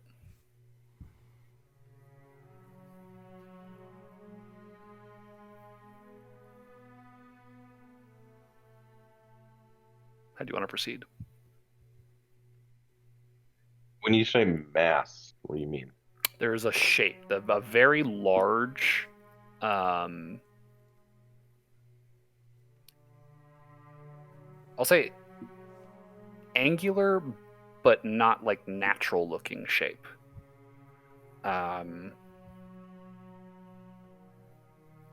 give me a perception check. Can I also join on this? Yeah. 3. 24. 24. Well, you're not sure you trust your eyes at this point, but that is very clearly the wreckage of a ship up ahead in the trees. Wait, is this the same ship that Barnaby and Lauren found earlier? Do I see the thumb bandit? Standing atop, cloak billowing. You see nothing. No thumb. Just a billowing cloak. It looks I like guess. a boat. Should we investigate? Carefully. It is a good landmark, I suppose. I'll start sneaking up. Yeah, I'd like to sneak as well. Go ahead and give me a stealth check. 18 total. 18 as well. Ooh. Nice. Okay. Oh wait, 19 for Noel. Ooh. Creeping quietly, the two of you make your way out of the tree line into the clearing. And what you see here definitely matches the description I gave Barnaby. You see a ship at the end of a long, deep trench of overturned earth and broken stone, broken trees. Probably a good 100, maybe 200 feet long in total, kind of along the side of this slope. It doesn't look like it crashed like directly into the ground here. It looks like it tried to come in for a smooth landing, perhaps, and hit the ground hard and slid to a stop here. Is it overturned or is it right side up? It is on its side. You are currently looking at sort of the underside of the hull. You can make out the shape of the rear castle. Notably, I will say neither of you see any sign of masts on this ship or anywhere around it. There's no rotting canvas from long abandoned ruined sails. There's no cabling or rigging to be seen.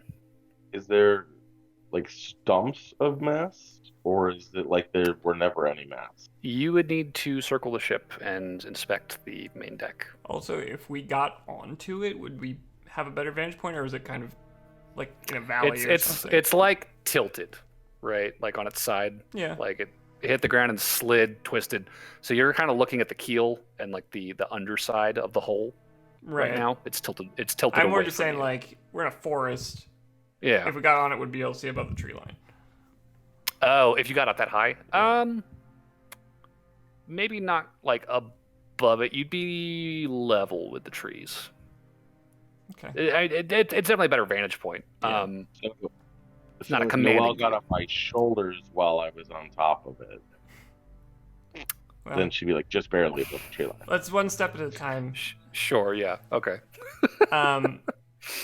Yeah, I'll join John as we circle this and get a closer look at the other side and see what we see. Okay. You said it was so metal Rennie was- or no? Drawing closer to it. Yeah, the hull looks like it is actually made of metal. And circling it to the top deck, you see what was once a very probably beautiful wooden deck. The splintered wood that's sort of spilled out onto the forest floor next to the ship. Still has, kind of the faint sheen of varnish underneath all the dirt. The portions of the deck that remain relatively, intact, despite a coat of dust. There's clear evidence of like care and polish put into this vessel. You do not see any sign of masts whatsoever. You don't see a hatch on the deck. At least not an immediately obvious one. I think Noelle would probably notice after a certain point that there is sort of like a square outline, kind of like a panel, it looks like almost, that could be shifted, like a solid wooden panel, totally flush with the rest of the deck. But no sign of like a traditional hatch with sort of the cross beams. I'm not an expert in boats, but have I ever heard of a boat that looks like this? Yeah, go ahead and give me either a history or an arcana check. They are exactly the same. So let me roll. 12? 12.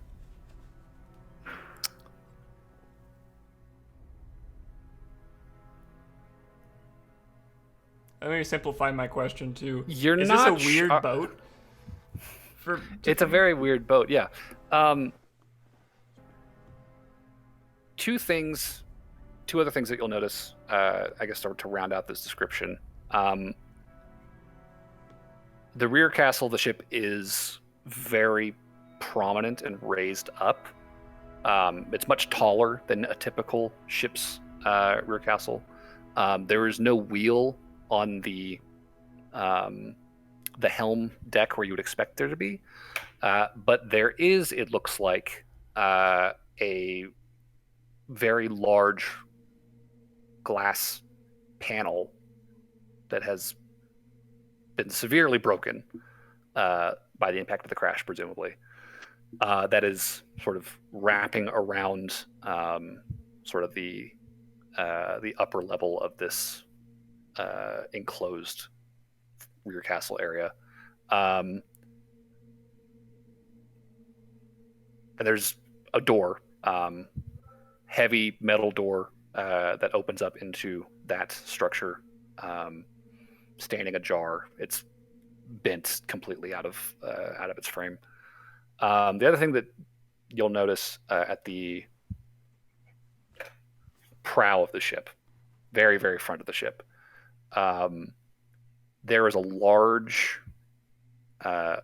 very badly damaged silver brazier.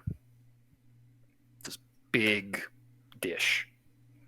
And like looking at it,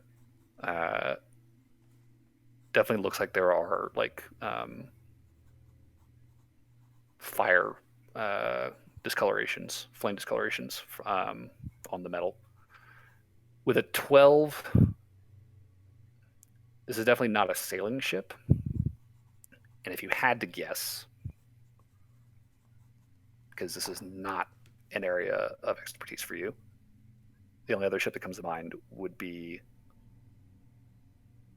either an airship or an interplanar ship.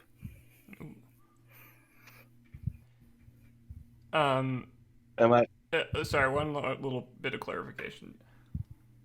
I think what I was kind of going for more so with my role was, does this seem anachronistic, out of place in what I know culturally? You've definitely never seen anything like this before. But with a 12, I don't think you could make much more determination than that. Okay. Am I able to tell by the way that it like impacted and slid? Mm-hmm. Does it seem like it came from a higher elevation or just kind of like fell down and then slid? I'll say give me an investigation check. Is it like a crater? It's more of like it's definitely like a sliding trench, not necessarily an impact crater. Great. 7. 7. Okay. Yeah, I'm totally taking all this investigation. Hard to gauge, yeah. Lots of broken trees around it. Like, it definitely knocked over a ton of shit. It tore up the ground around it. So it definitely hit hard. I think what I'd like to... sorry. Beyond that, yeah, hard to say. I think what I'd like to do... I think John and I are going to just wait a little bit. I'm going to keep an eye out for any creatures, any movement. And then maybe we can go move in closer and give it a proper search. Okay. But I want to like see any footsteps, anything for the next 20 minutes. Go ahead and give me a perception check. 20 minutes, you said? Yeah, we'll say 20 minutes. Okay. We'll stay hidden while we do this. It's not bad. A 20 total. 14. 20 total. 14. Okay. Where do you want to post up to like keep this watch? Do you want to head back to like the tree line, or do you want to just stay close to the ship? Probably wherever we can be hidden away. So probably the tree line, and I think we'd stay on the side where you can see the deck. Okay. With a 20, waiting about 20 minutes.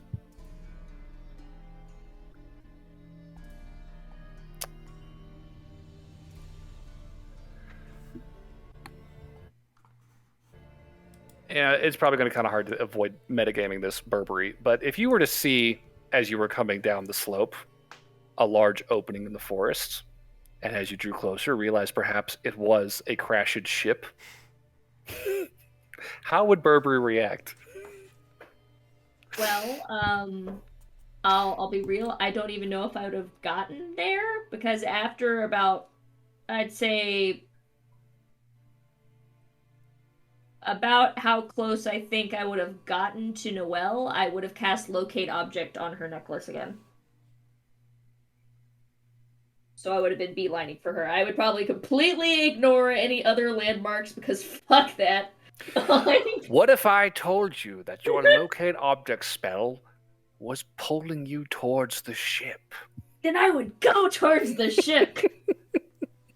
And Noelle, how would you react if out of the mist in the forests you saw a cloaked figure in a wide-brimmed hat coming out of the mist? Shoot him! Something's moving. No, I'm not going to shoot you. I appreciate it. So, I would have been really, really upset to somehow survive that stupid rock thing only to be shot by my party. Well, I mean, in fairness, though, given what we've fucking been through, all of us, I would definitely be immediately suspicious of a cloaked figure walking out of the tree line. Sure. Island's going to kill me. Does John recognize her? I mean, at first it's just this cloaked silhouette, right? Like coming out of the mist in the trees at a distance. So, like, what is it? Like, as soon as you see something else moving in the forest, like, what would John's reaction be? Like, wait or sit still, move? like absolutely still, and watch it. It's gonna see me. Okay. Yeah. It's based on movement. Yeah. So freezing in place, Burberry. You know, as you're approaching this ship, pulled by the magic of your spell, a couple of figures are starting to come into view. One very, very large and brawny, the other much, much smaller.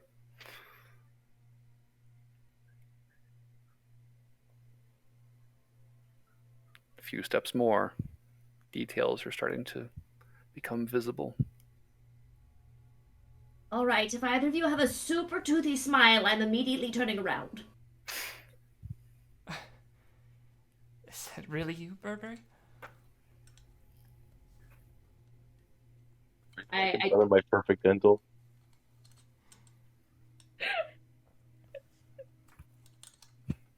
I think Burberry's just so relieved that, like, he He just fucking collapses into a pile of rocks. Oh, Bubby. I knew it was a trap. It's a fake. Oh. I was so worried I'd gotten you all killed. I'm just so glad to see you. Where's Barnaby and Lauren? I don't know. They're okay. I talked to them, but I think they were trying to stay by the beach. Which is hard to do when the ocean's gone. Wait, the ocean's gone? Yeah, our current working theory is we're trapped in hell.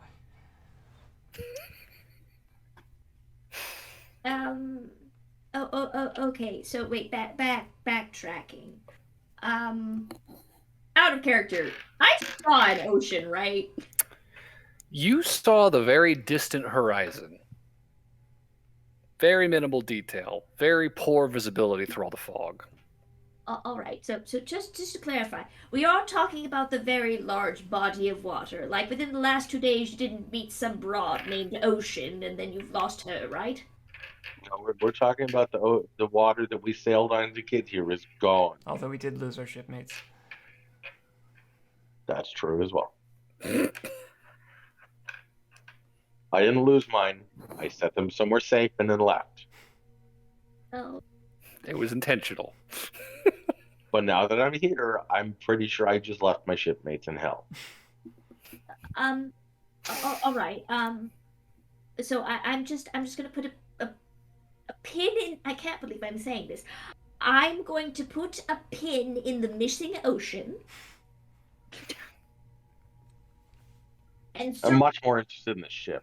And circle back around to the in hell theory. Mm-hmm. Are we talking about in hell like the Queen of Ravens kind of scenario? Or are we talking like literal hell with the demons and the imps, the devils, and all of that nonsense? Because I feel like this is very not on fire. Well, it's not. I guess hell is extreme, but we're talking it monsters feels like it. And shadow monsters and no water. And I know what you're talking about with that toothy smile, by the way. I've seen one of those. Oh yes, that creature's an absolute asshole. I believe it.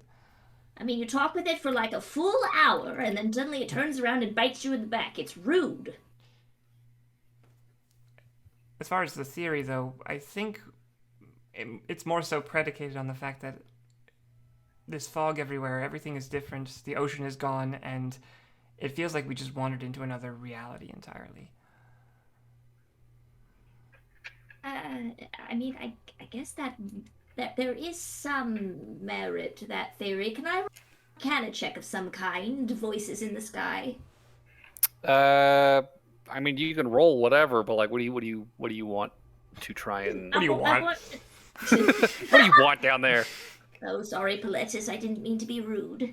Rude as hell. Paletis. And a new sock joins the celestial choir. What kind of Also, sock I would should you mention Noelle's been getting. Argyle. I should mention Noelle's been getting more paranoid as the day goes by. Well, so I want to check and see if the we could be teleported to a. I mean, I understand Feywilds is one thing, but like, teleported to somewhere else. Hell? Hell? I mean, okay, so all I know so far is that everything on this island is magical. I'll say give me either an Arcana or a Religion check. I rolled a natural 20. Oh shit. I seem to be running in the very highs and the very lows this evening. That was a good one to get a 20 on. That totals to a 25. With a 25 Burberry. It takes a moment for it to hit you. But Noelle's description, or John's description, I guess, that the ocean is just gone. It sparks a memory. There was a period in your schooling where your class spent some time studying the planes, the types of planes that exist out there in the cosmos. You know that what is colloquially called hell is likely an evil outer plane of some manner. And you know that Vergos, your world, is not presently conjuncted with any evil planes. So that rules that out. The lack of ocean, however, is a very telling detail because you recall during a discussion about resonant planes, parallel planes to Vergos, of which there are many. It is a simple fact of nature, physics, arcana, whatever you want to call it. Among those planes, typically, there is a plane of shadows, a dark place. And Vergos's plane of shadows is better explored than most. Historically, these places are generally regarded as horrible, terrifying, no good, avoid at all costs places. Yes.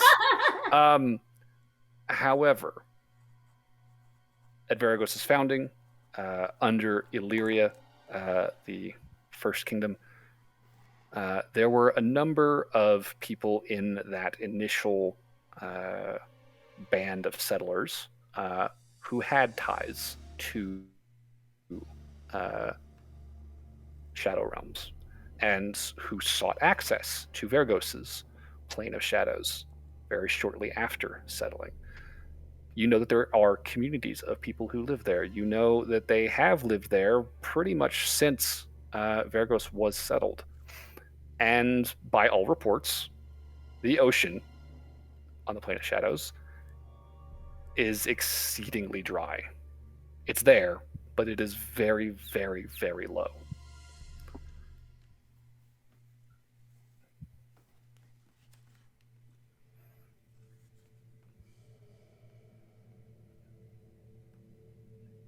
This is where the information stops. Hey, This is what you remember. So do you want the good news or the bad news? Oh boy. I remembered some additional information, by the way, but I can wait. Let's Well, start with the bad news, I guess. Okay. The bad news is I don't think we are on the dimension we started on. I think you were correct in that assessment. The good news, however, is there is a settlement somewhere in this plane, and it has been mapped, so we're not somewhere weird and unexplored. I disagree. I think we are somewhere weird, but Well, okay, fine. Exceedingly weird. Unknown kind of weird. okay. Well, I don't not know everything's if this unknown. makes any relevance, but before I left my shipmates, the ocean was still there, but there was absolutely no life in the ocean. Well, so that's the thing. The life on this plane, or not life, sorry. The ocean on this plane does exist. It's just, very dry. Which sounds counterintuitive of water, but there you have it. You know, it is a fascinating subject, though. We studied it for only, I think, a week before we moved on to other things. Do you know where the settlement is in this plane? With a 25 Burberry, I think you would know that there is a Shadow Realm counterpart to the capital, primarily inhabited by shadowbound elves and other shadelings from other races. Typically find their way out there, as it is fortified, built up, fairly populated. from what you covered in your lessons, however, the entire Shadow Realm is not necessarily mapped. But it is definitely better understood than most, as far as historical records would tell you.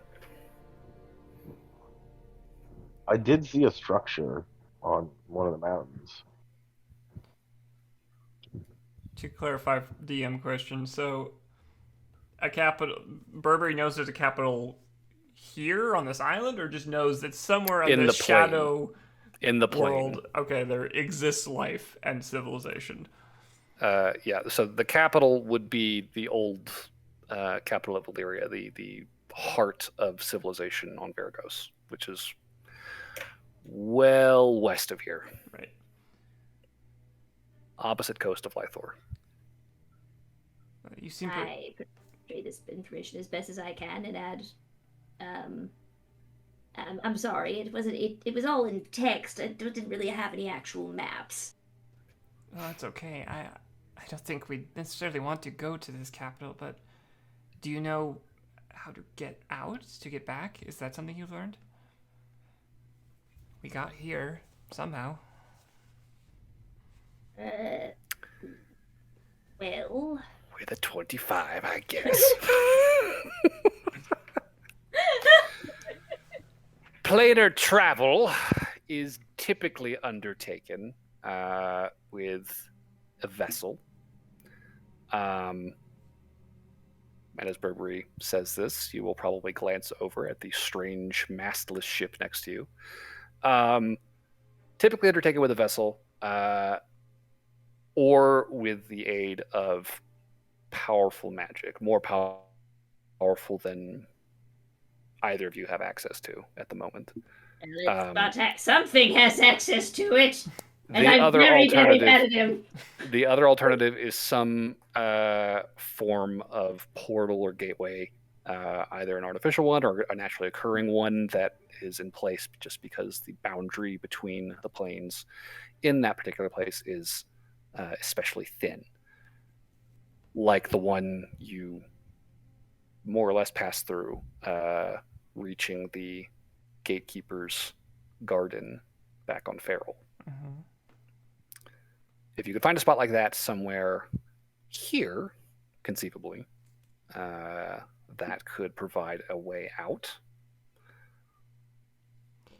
If I think back to a couple days ago, was there ever a point where things felt like they switched?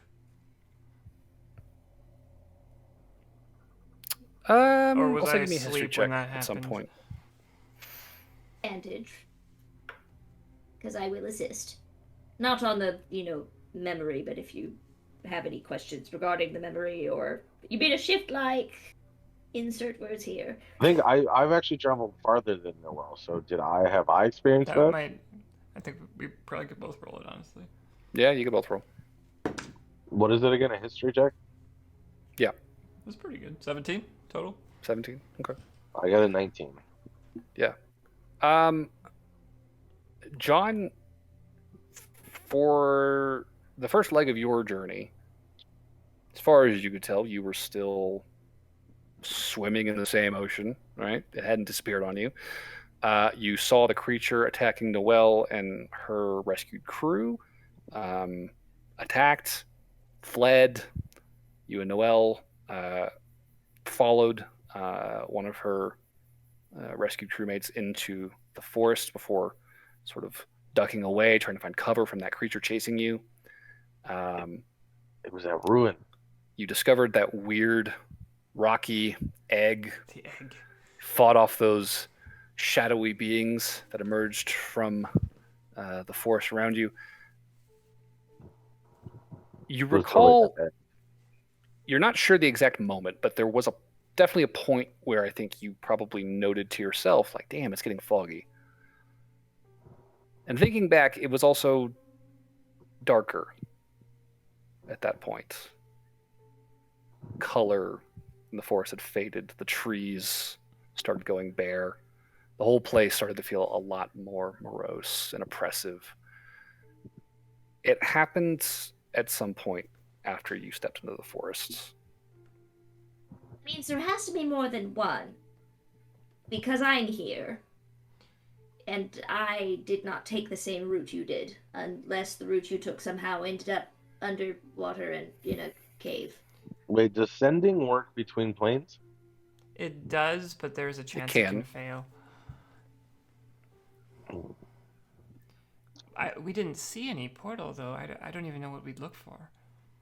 I guess portals don't actually have to be, like, visible? That will make them hard to find. That's probably the point. I don't suppose we can use locate object on it.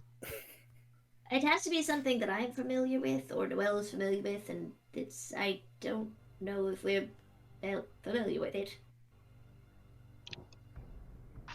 I don't suppose that lamp of yours can travel between dimensions. I was not there for the discussion, so I'm not going to comment on it. Which oh, the drift globe? Yeah. I honestly don't know. If the light, you mean? I don't know. It like traveled between friggin' forests, right? Can it travel between forests and different planes? Oh, the waylights. That's Barnaby's. Oh shit. Okay. So we need to find Barnaby and find out if his can travel between planes. Last time I talked to them, they kept saying that they were seeing the water. They were just following the coast, and things were pretty normal. So they're not in our dimension. They're in another dimension, I think, too. Well, if they're in the original dimension, then they need to find somebody that can travel between dimensions and come get us. I would prefer the other direction. Well, I mean, if where are we going to find someone that can take us out of this dimension and here? That might be a bit difficult, because their lantern thing only lets them teleport between forests they're familiar with. And if they haven't been here, then they're not familiar with it either. Yeah, that's why I said they got to find someone that can teleport between dimensions. We could try and walk back to the egg, but... Oh, well, we found a giant There's no egg guarantee. thing, yeah. There's no guarantee that would work. I think we should check out this ship, because it seems like it's an interdimensional ship. We could try something on it. Just take a look around, see. I think I saw a hatch on the deck somewhere. Yeah, there was the hatch, and then there was also the slightly ajar, like busted, bent Just so I can door picture this into better. the Fear Castle. So we have this ship, and then it's like tilted like this on its side. Not completely on its side. It's like slanted. Okay. So You said that you talked to a Lauren earlier yesterday? That would have been yesterday, I think. Part way through the day, like halfway. And she was following the coast, right? Yes, heading north. Oh, actually, I could show you where I think we are on the map. Because we passed that river, right?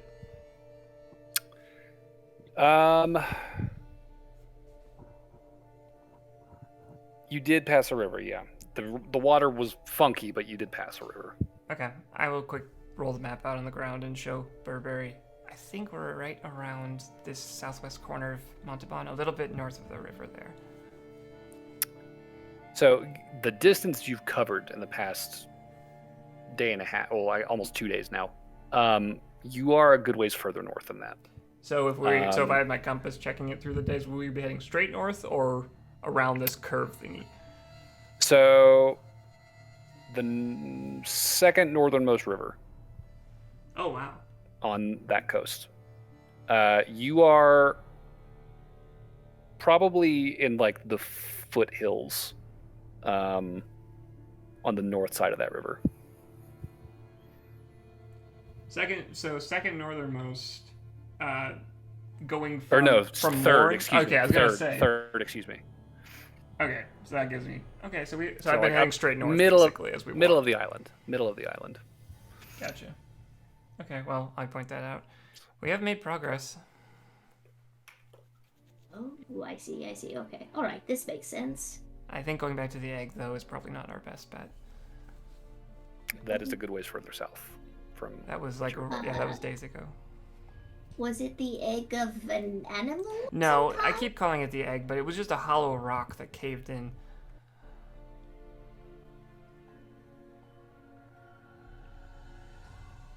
Burberry's expression is inscrutable because Cat is making faces. Burberry is also always wearing a mask, so Yes. this remains true now. Burberry, since this all happened, I was curious. Do you know why we were? What happened with this god? Why we were sent here? I mean, he doesn't sound like he sent us to this plane, but he crashed us, right? I'm paraphrasing here, but he said that there was a black spot that he couldn't see and wanted us to investigate it. What does a black spot mean? For all I know, it's a giant blot of ink on a sheet of paper. That's about as far as I got. Although, to be fair, he's a semi... not a weakling. So... Yeah, the amount of things that he wouldn't be able to see would be... not... I mean, I don't know if it'd be fairly small, but it's not insignificant. Do you know what he's looking for? Just in general? I do not remember. He was curious. That's it. That's all I got. That's it. He's just looking on our plane for something. Yes, it's the equivalent of throwing a ball down a rabbit hole and then watching your Dashin go. Are you the ball? Or the rabbit? Or the dog? I'm the dog. The ball is being forcefully pushed, and the rabbit hole would be, I suppose, where we are now. I think I follow. Well, if we're on another plane and this ship is interdimensional in some way, maybe we can find something on here that can help us. I think that should be our first step. Seems completely logical. Are you okay enough to explore around? Do you need any healing or anything? Surprisingly enough, most of the stuff that I had trouble with was yesterday. And of all the things that I had trouble with, you'd think that an incline would not be high on the list, but here we are. Well, that and the fear-mongering breach of etiquette asshole. Oh, sorry. Who is this? The long-armed fellow with teeth and one fingers of and a those things. Cheshire smile. Gotcha. Wait, one? There's more than one? Oh, I saw one too. Maybe there's multiple. I don't know. Well, I will say that the one that I dealt with might be back. I didn't actually hurt him any. I think he got bored of me. Well, we'll stick together. Something about, I'll definitely be back.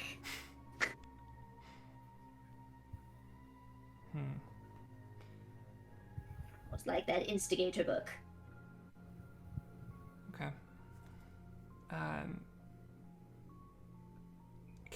Is there any way to get on the ship that's blatantly obvious on the external side of it? On it or in it? Well, you said it's sort of tilted, the Yeah. deck. So could we Yeah. climb to the top of the deck and get on? I mean, yeah, you could sit on the deck. Like it's slanted, but if you lean into it, you can. I'm so stand on confused it. about this ship. What position is it in?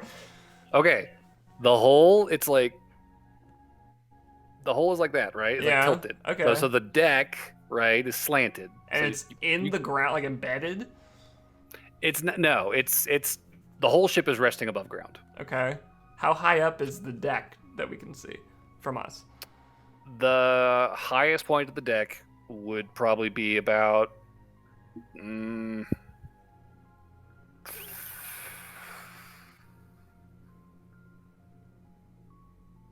Ships are like fucking 30 feet tall, so it's probably like It's probably about 30 feet up to the very like top part, like the highest point on the railing, right? Okay. Where like you climb across the deck to the high side of it would be 30 feet up. I'll say the lowest portion of the deck itself is probably like 10 feet off the ground. Okay, so that's not grappling hook territory, at least. And would it be walkable, or would it be like you need pythons or something to walk around the deck? It's steep, but you could conceivably like clamber up it. It's pretty busted up too, which probably actually helps like make it more climbable. There's only like a couple of spots where like the deck is still like kind of like flush, intact, flat, like smooth, walkable surface. A lot of it is like splintered boards that have like been either punched in or punched out or like just sprayed out from the impact. Okay. You could conceivably clamber through those holes in the deck down inside if you wanted to. And there is, again, the hatch that you identified, as well as the broken door to the rear castle. Okay. Well, we don't need it, but I am going to grappling hook the edge of the external thingy, whatever you call it. Okay. The railing. The railing. There is the word. There you go. Okay. It's not high, but I might as well just have a rope ready just in case, hanging there. Sure. Okay. And do you want to give me a boost, John, so I can start looking around? And you guys can follow, or if you want me to sneak around up there first, up to you.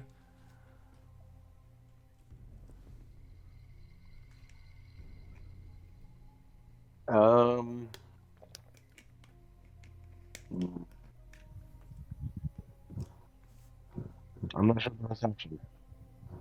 You're not what, sorry? I'm not sure.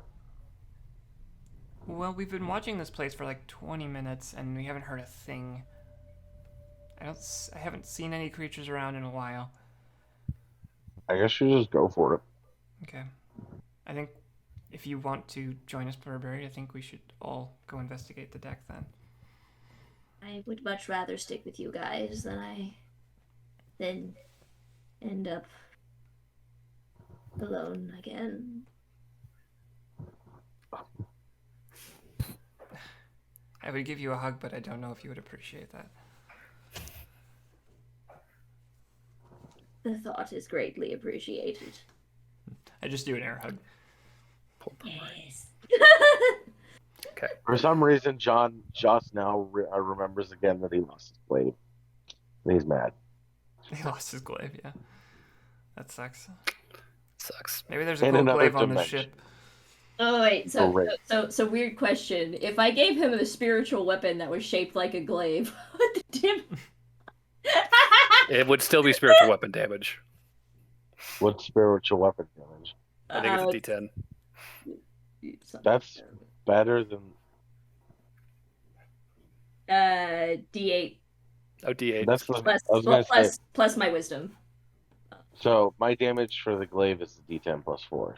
So So yeah, it'd be a D8 plus 3. that's better than my hand axe, which is a D6.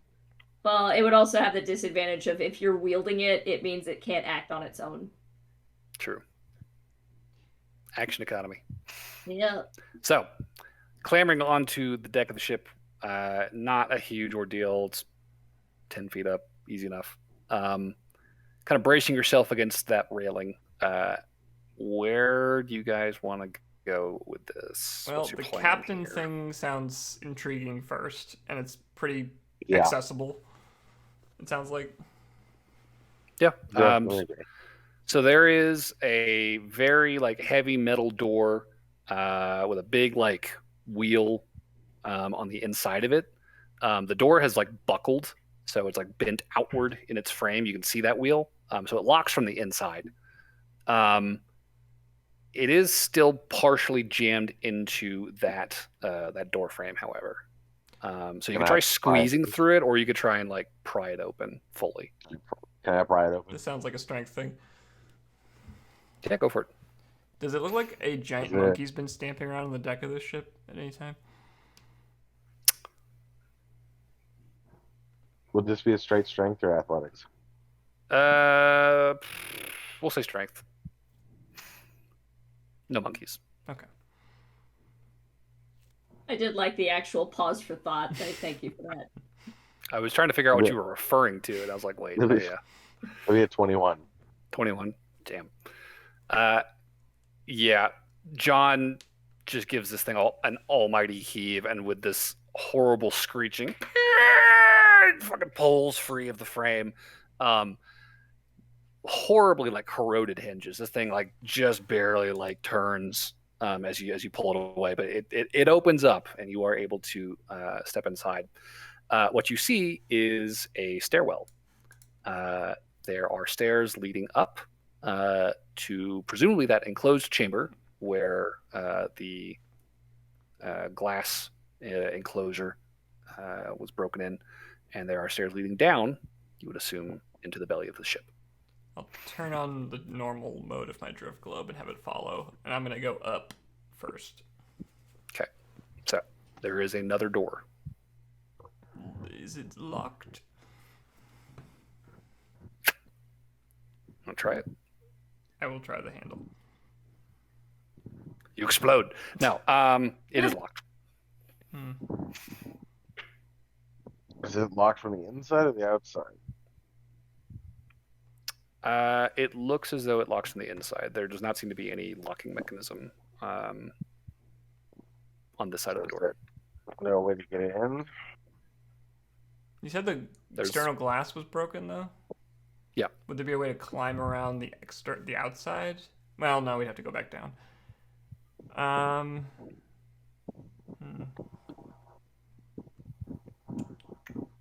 guess maybe climbing the exterior might be the best. I mean, worst case scenario, we could use the potion of enlarging, and I could just kind of like put you in there. That's true. I think we don't need to use the potion, though. I'm gonna go back down the stairs, go to the railing, So collect my grappling hook. Okay. I'm gonna try and grapple I did say worst case scenario. That's true. I'll try and grapple in past the window and see if I can latch onto anything in there. Okay. So that is probably only about like 15 feet from the deck if the ship was upright. Mm-hmm. So at an angle like this, it's probably a little closer to 20-ish. It's probably like 17 or 18 feet. Mm-hmm. If I remember how triangles work. So not a significantly more difficult climb. I'll say give me, whoever's climbing in here, give me like a dexterity check just to not cut yourself on glass. I will. Because there is a lot of large shards of broken glass up here. I'll lead the way. As you are clambering over. I will offer resistance for saving throws. Oh, thank you. I rolled pretty good, though. Dex check. Yeah. That's a 16 total. Okay, yep. Carefully, Noel, as you pull yourself up towards the edge of the window. Very careful where you put your hands. You are able to get a leg up, hoist yourself in over the treacherous glass and into this chamber. Is anybody else joining her? I will wait at the bottom, I think. I don't think I can fit in, can I? I think it's a pretty big glass opening, but yeah, it's probably like 8 feet, like an 8-foot tall window that's broken. Yeah. And it spans the entire width of that helm and like wraps around it. It's like multiple panes of glass. So the entire window is probably a good like 30 by 8 feet. I'll go up 10. Dimension. Okay. So go ahead and dex check. Dex check. Ooh, nice roll. 21. 21. Okay. As you do, you get in safely. are you coming, Burberry? Yes, coming along. All right, I will give you Sorry. bardic inspiration for this roll, by the way, just in case. You've lived this far, you can't die now! Your climbing has been a little shaky, just making sure.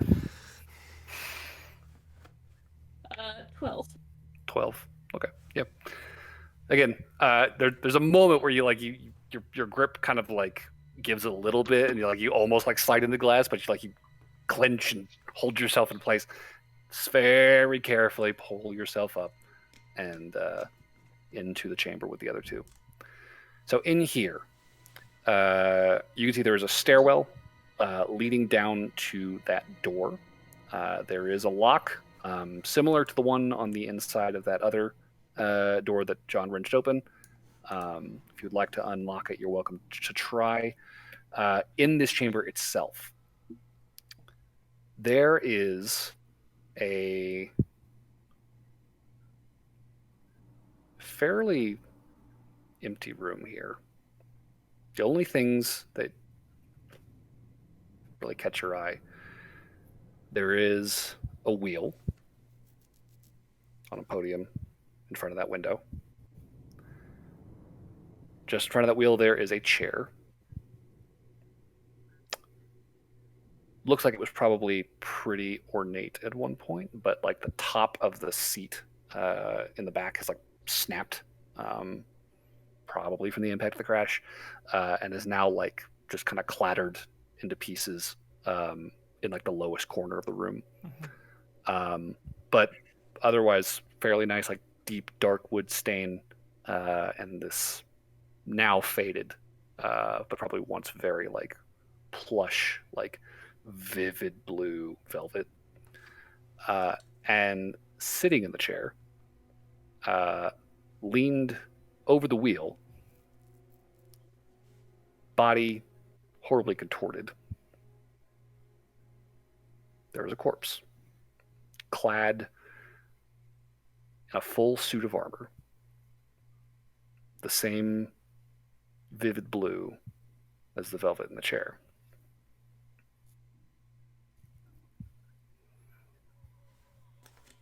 Okay. Corpse is scary. Just totally silent. Do I hear it moving, breathing? Do I see any motion on the corpse? Just to be sure. Give me a perception check. Terrible. 10 total. 10 total. Looks pretty dead. Okay. A more interesting check, though. Since I actually wrote in Noelle's backstory that she worked at an antique shop, could I tell by the amount of decay and wear on this nice chair how long it may have been sitting around? Interesting. Okay. What kind of check would that be?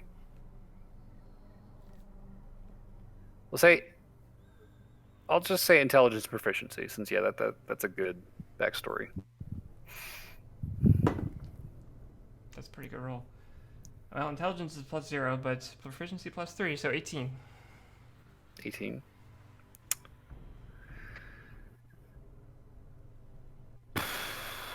This chair looks like it is several hundred years old. Jeez.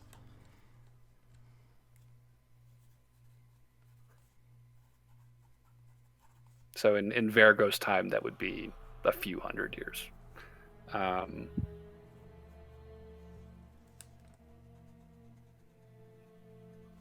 Old chair. Old chip. I would imagine I've probably never seen a chair quite this old. And since I assume I have to get pretty close to this dude to inspect this chair, does he look like he has anything on him? Do I see any pockets or anything in his possession? With that 10 perception, I'll say you don't see anything like immediately accessible. Just the full suit of armor, heavily dented, and covered in like very old bloodstains. Okay. But it was probably at one point a very, very nice suit of armor. Beautiful blue lacquer, silver trim, very ornate helmet. There's a some kind of like twisted ornament on the head. Straightened out, kind of looks like a weird cross. Looks like an indicator of rank. All right, last question before we get to the corpse looting. Any drawers, cabinets, shelves, anything in this room that could be searchable?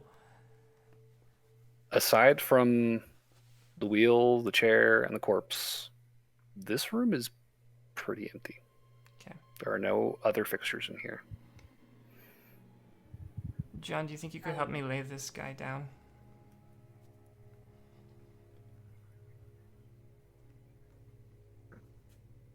Yes, of course. Okay. I think we'll try and pick him up and carefully set him down. How are you gonna do this? Because y'all are like standing at like angles, right? So like one of you's like down below or something, and like the other one's standing further up. It'd be like Noel starts lifting him and John's like on the other side, like holding him, kind of set him down. Sure. It's like moving a couch down the stairs. Yeah, someone in the lower position. John's got the feet. Yeah. Sure. So Noel, you're like trying to get your arms like under or your hands under the armpits to like kind of hoist him up. Motherfucker is heavy. There's a full suit of armor on this guy. Question? Yes. Is it humanoid in shape? Yeah. Okay. Can we just take the armor? I always want to ask because it could be like an elephant or something. I don't know. That's true.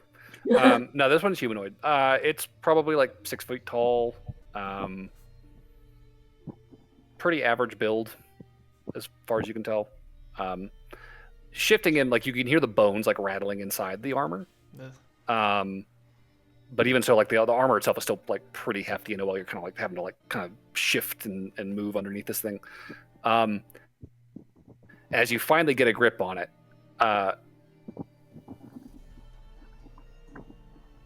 you feel cold, bony fingers wrap around your fingers. Maybe we should take the armor off first. And John, you watch as the helmeted head turns 180 degrees to look Noel directly in the face. So, we'll be picking up there with some initiative. Allure and Barnaby, it's been a while. Sorry to leave you guys hanging. So, you guys have been walking for a while, and you've been lucky. No creatures have stormed out of the trees or the ocean or the rocks behind you looking for peace. Despite the rain, it has been relatively smooth sailing, probably the smoothest day of travel thus far. And as your day comes to a close, you can see through the cloud cover telltale signs of sunset. You catch sight of a shape on the horizon up ahead, poking out of the distant slopes of the hills. There is a tower.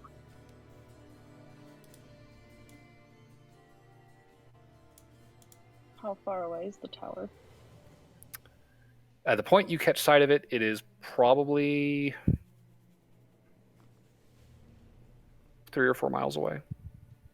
How long of a walk was that? If you book it, it could be an hour. I think we should head to the tower. It is still like on the coast, but it's like kind of like up on a ridge, like overlooking the beach. So heading for it. I would like to. Barnaby, would you like to? Sure, why not? Your party is more than happy to follow. And as you guys draw close, I think Leah, the first sailor that you woke up, kind of squinting and looking as she follows, I think that might be Fool's End. I think we might actually be there. Oh my god. Are you positive? So I don't want to get everyone's hopes up. No, there's a tower outside Mooring, south of Mooring, along the coast. All right, let's fucking go. She gonna chug a beer and she gonna let's go. You're gonna drink beer and run? Yeah. Jesus Christ. Lauren's excited. She has to celebrate this. Sure. Okay. I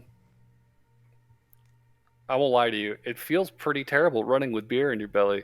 I don't recommend it to anyone who's never done it. Please don't. It sucks. She's done it before. It's fine. Lauren has though. Yeah, so fine. So you guys start hoofing it.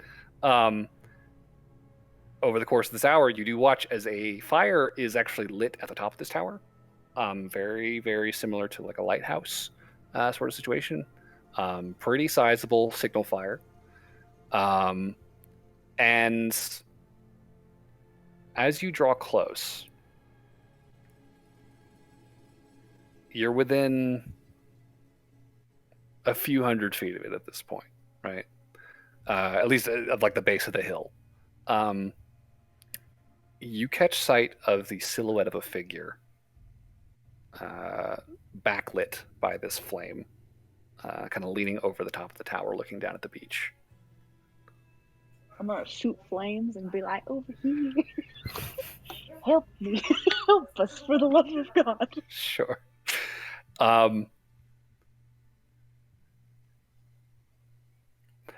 Yeah, so Lauren, very, very, very faintly, I think you would just barely be able to make out this exclamatory, holy shit, from whoever that is up there.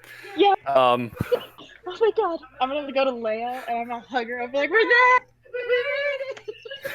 We're out of this goddamn place. You'll see, in response to your own flames, a couple responding bouts of flame shot up from this figure before they kind of vanish from sight. And as you're sort of running up to the tower, you see there is this like lantern light that starts kind of flickering in windows, working its way down the tower. Before disappearing for a couple of minutes, you're still running, and then you see the light again at the base of the tower, up on the ridge, beginning to make its way down. Presumably, is a path that leads up to this tower.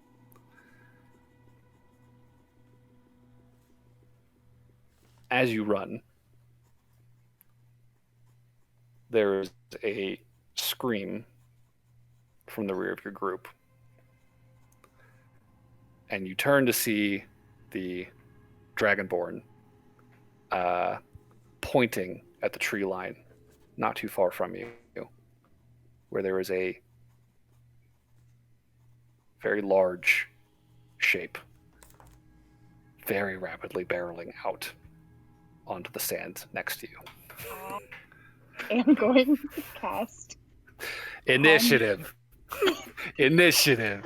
Everybody rolls initiative. God damn it. Everybody? So close. Everybody. Guys, I got this plan. For I me, wasn't gonna leave it hanging that long. For my troop, why don't we just throw this fucker out the window?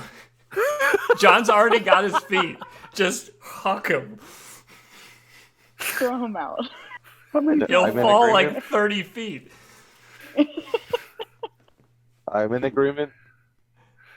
Jesus Christ. I rolled pretty good. I mean, I was just gonna turn undead, so sure, why not? Initiative for Barnaby That'll be is the backup 17. Lauren rolled a 20. Okay. Noelle also got a 20 total. 19 for Burberry. John got a non-natural 20. Okay. Oh my God, look at us go, guys. We actually rolled high initiative. The entire party. 20 for John, 19 for Noelle, or 19 for Noelle and Lauren. 19 for Noelle and Lauren. I had a 20. I rolled an 18 20, plus 2. So 20. Oh, 20. Okay. Barnaby had what? Lord, that's what I rolled. 17. 17, and Burberry had 19. Go fuck 'em up, 19. John. Okay. So, this thing. Oop, shit. I need to get his stats up.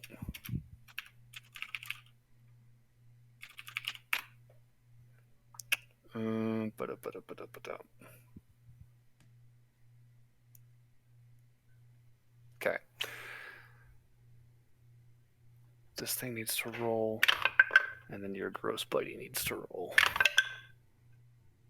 And they rolled the same. Cool. And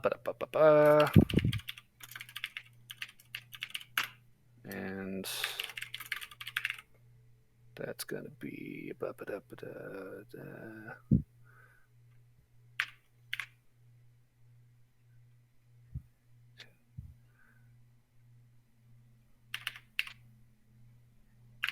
okay. So top of the order is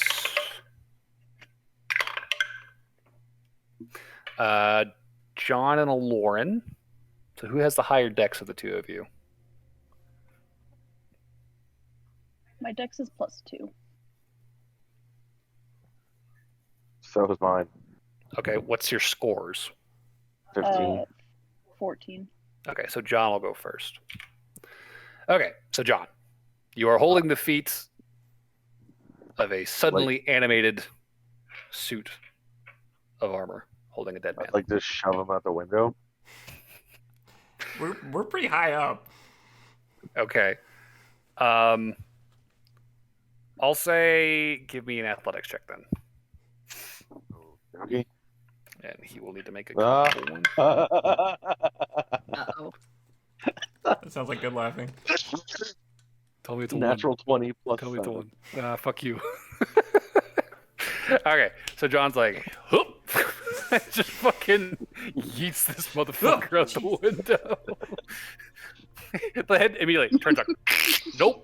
I like let go and just like fall on my ass. Cool. So he'll take damage from that. As you hear him hit the deck with a clatter and cling, cling, cling, cling, cling, cling, cling. This ringing sound reverberates through the clearing.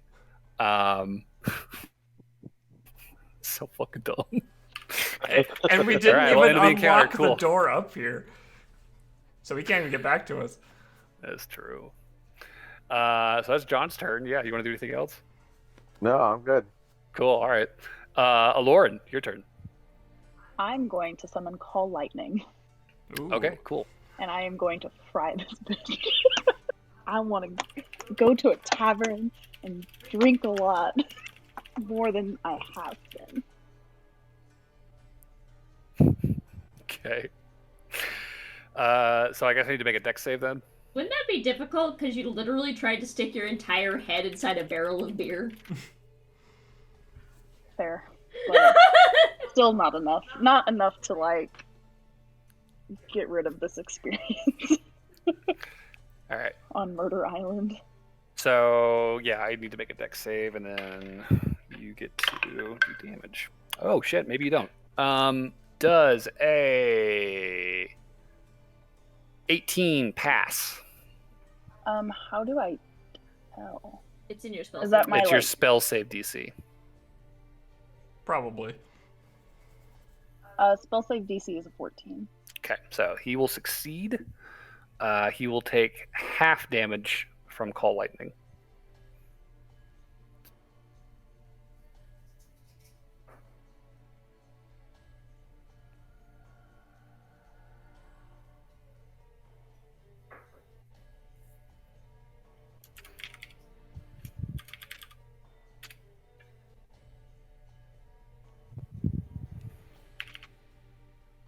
Like 8.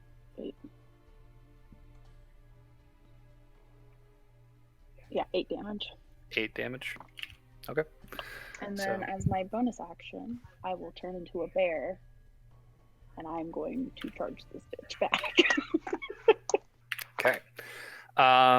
So this guy, he is going to take that lightning hit. It kind of strikes just like shy of him, and he just keeps running.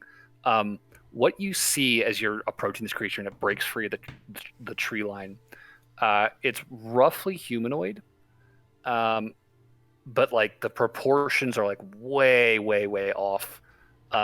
Very like swollen, distended body, very high hunched shoulders. The head kind of like protrudes down over the rib cage, like on this very long, thick neck. It's got these thick legs that taper into very sharp, bony points. There's no feet. And both of its arms have kind of a similar structure to them. Very muscular, very thick, brawny, and spiny. But they taper into these long, bony protrusions. Like spear tips almost. Mottled gray skin, just like pitch black eyes, and it's got this like thick black ooze just like pouring down its face from the eyes and staining like the chest and body. So that is your turn. Noelle and Burberry, who has the higher dexterity? 18 dex. 4. 18. I believe Same. Burberry's. Oh, we're tied on everything. All right. Well, y'all figure it out. What do you guys want to do? You can go first. Okay. I mean, you are right next, or we're right next to the thing, so it makes sense. Sure. I'll Well, I'm gonna quickly move to the window and pull that rope back up. I guess with my object interaction, just so we can't climb it. Sure, and looking down, you can see it lying prone on the deck. This, blue suit of armor, horribly mangled. The cloud of dust still kind of like settling around it. Can I take a shot with my crossbow bolt? Yeah, sure. Okay. Hold it. Yeah, 11. 11. Plink. Despite being horribly, it is still a suit of armor, and it just kind of like clatters harmlessly off the metal shell. Does Burberry still have the bardic inspiration I gave them? Yeah. I did not use it for the thing, so Sweet. I believe so. Cool. In case you need it. Thanks. I'm done. Cool.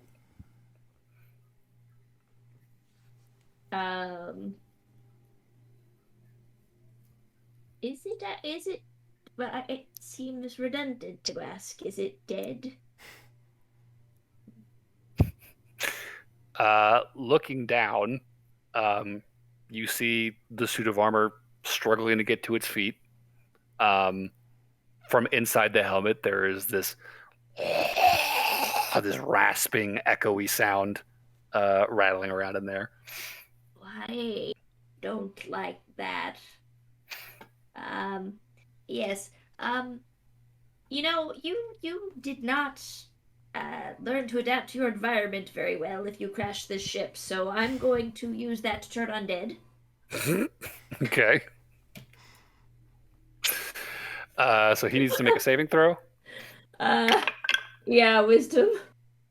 Oh, shit. I'm rolling great on these. That's going to be a 20. Oh damn! I'm not even gonna check. That passes. It like just kind of like as you like brandish your holy symbol at him, he just kind of like waves his hand at you like dismissively as he's still standing up, totally unfazed. So that will take us to Barnaby. So back on the beach with Lauren, bear form charging at this horrible spear-limbed creature. Leaking black ichor from its face. What do you want to do?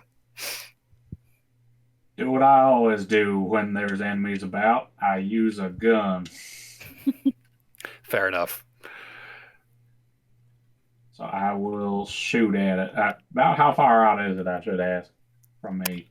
From you, I'd say it's probably about like 50 feet. Oh, no problem then. I will walk up 10 feet, pull out Bertha, and kerplow. Kerplow. All right. Rolled it. No one pretends to be my mammy and gets away with it. You ain't wrong. That is a 26. 26 hits. All right. This is not tense enough music.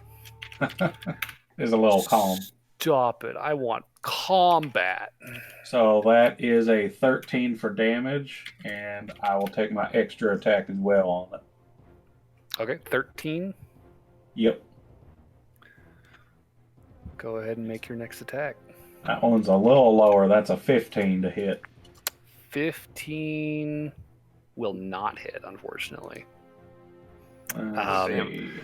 You take aim to fire again, and it like reflexively like raises its these bony arms. You fire, and they just kind of little like splinters of bone chip off as the bullet grazes it. I'm going to use one of my fortune of the many. Okay. So if I miss with an attack, I can use it and add. Let's see. I can add a plus bonus equal to the number of allies near me to a maximum of 5 within 30 feet. So. Okay, you're gonna hit it then. All right. the bone splinters just spread across. You watch like spider webbing cracks across the speared arm. This creature kind of like howls this horrible like echoing wail. Go ahead and give me damage. 16 damage. That's max damage. Damn. Okay. Boom, boom, boom. Good shot. Okay. So that is the end of your turn. You're gonna stay put. You're gonna move. Do you want to approach? Back up? What do you want to do? I will get 5 feet closer. 5 feet. That is going All right. I'll Step a little bit closer. Okay. So that'll take us to the undead armored creature's turn. Standing back up on the deck, staring up at the window where the three of you are just kind of looking down at it.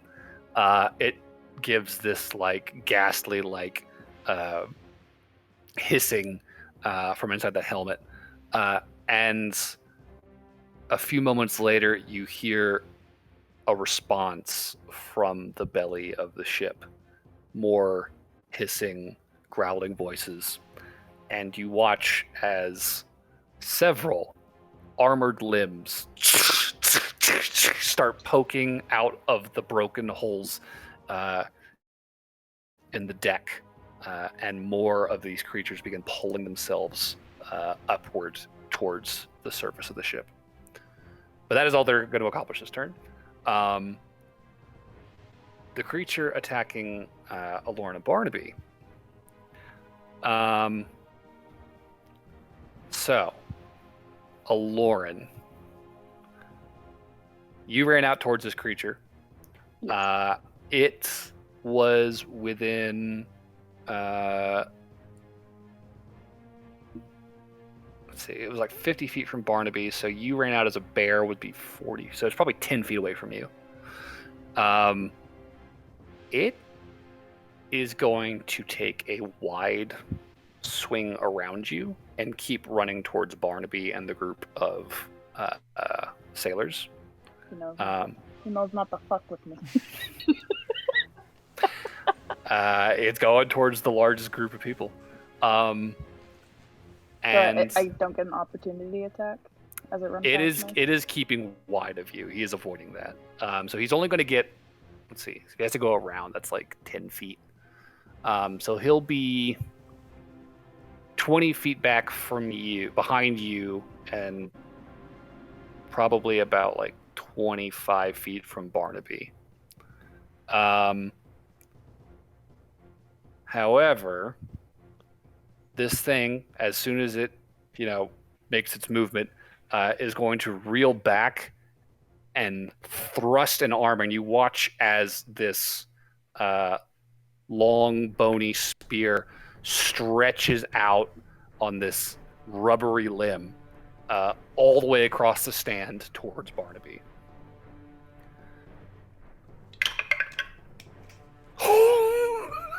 Buddy. Nat 20, isn't it? Yeah, it was. Oh my. Silvery Oh. barbs. You're not there. Barnaby, Too far. you're going to take some fat damage. Oh dear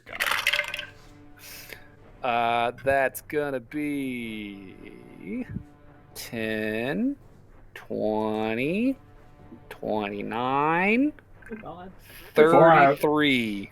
Before I take this into account, would I have healed up from the night visions that I had earlier? Yeah, you finished a long rest. Okay, good, because I was going to say, otherwise I would not lean down. Yeah, that wouldn't be good. Yeah. All right. That was just unkind, sir. So this thing spears you, and you can see like the arm has now like stretched the full distance out to you, still connected to this bony spear, and I'm gonna need you to make a wisdom saving throw for me. Oh no, not one of those. You monster.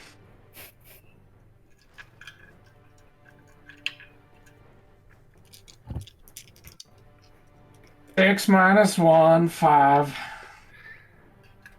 As soon as this spear pierces your flesh, the scene flashes, and you're back in the marsh. You're back in front of the small hobgoblin village where you grew up. Oh no. The pain aches, arcing through your body. You're going to take... Oh, that was bad. 14 psychic damage. And as you are seeing this vision once more, you feel a tug in your body as this thing recoils the spear, pulling you with it, pulling you out of the vision and right up into its face.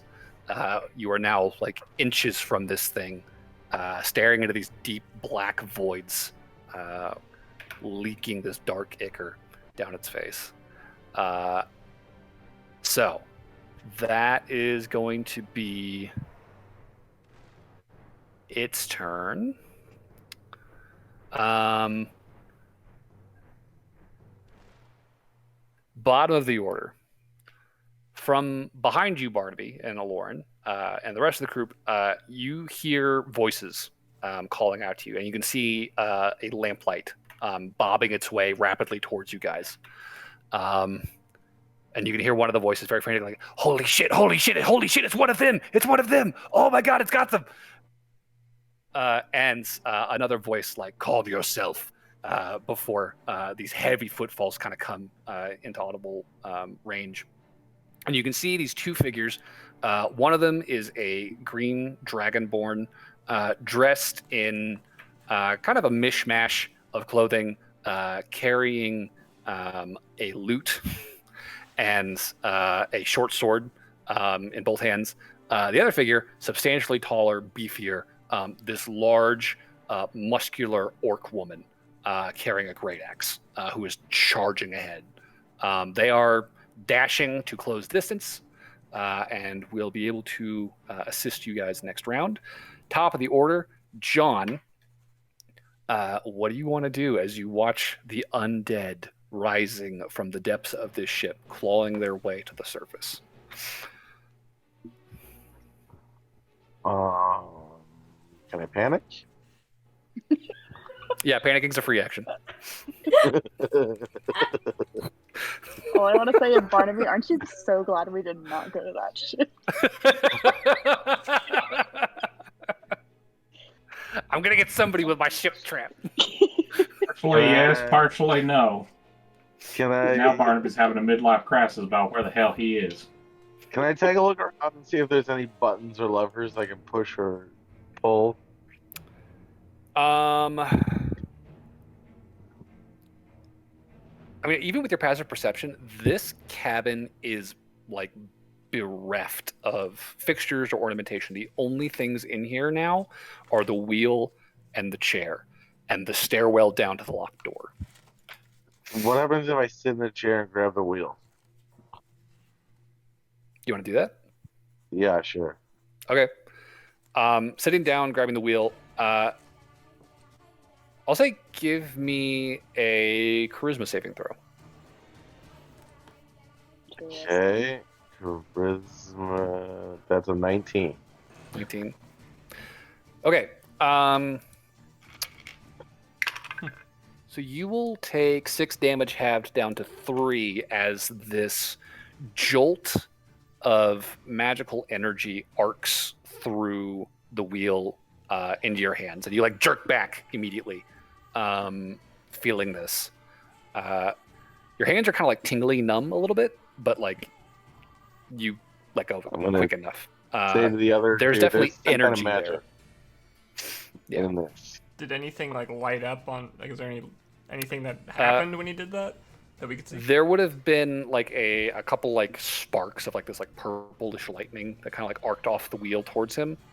And there would have been probably a few like facets of the wheel that would have like very dimly like lit up like for a moment when he took hold of it.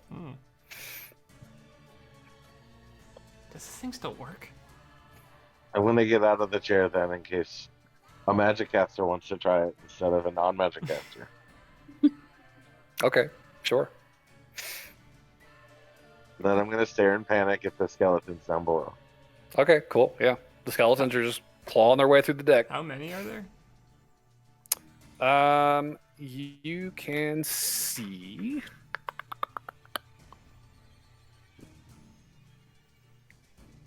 You can see 4 at the moment total. There's the one standing on deck, and there are 3 that you can see are making their way up.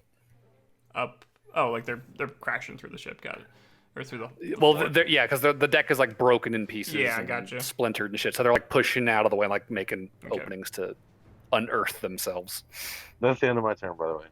Okay, cool. Next is Aloran, I believe. Another lightning bolt. Boom.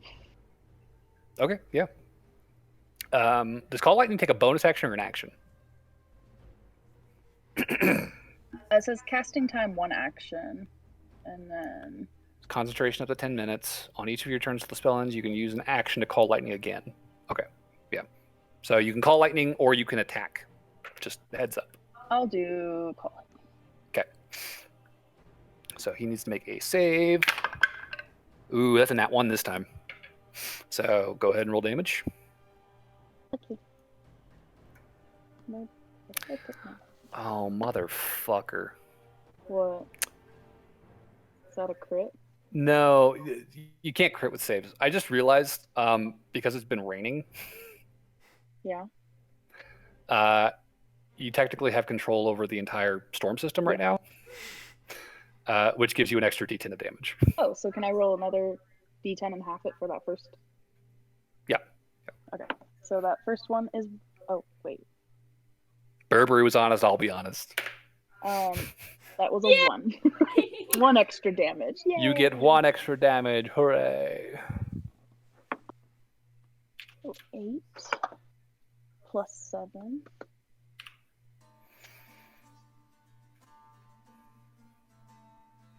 And then, oh hell yeah, a 10. So that's 25 damage. Jesus. 25. Okay. Lightning strikes this thing square in the back, and it lets out the most grisly, blood-curdling scream as it struck. This high-pitched, just makes all the hairs on your back stand on end. Horrible, horrible sound. I'm not done with my turn yet. I was about to say, any bonus actions? I don't think I can do a bonus action with my bear form.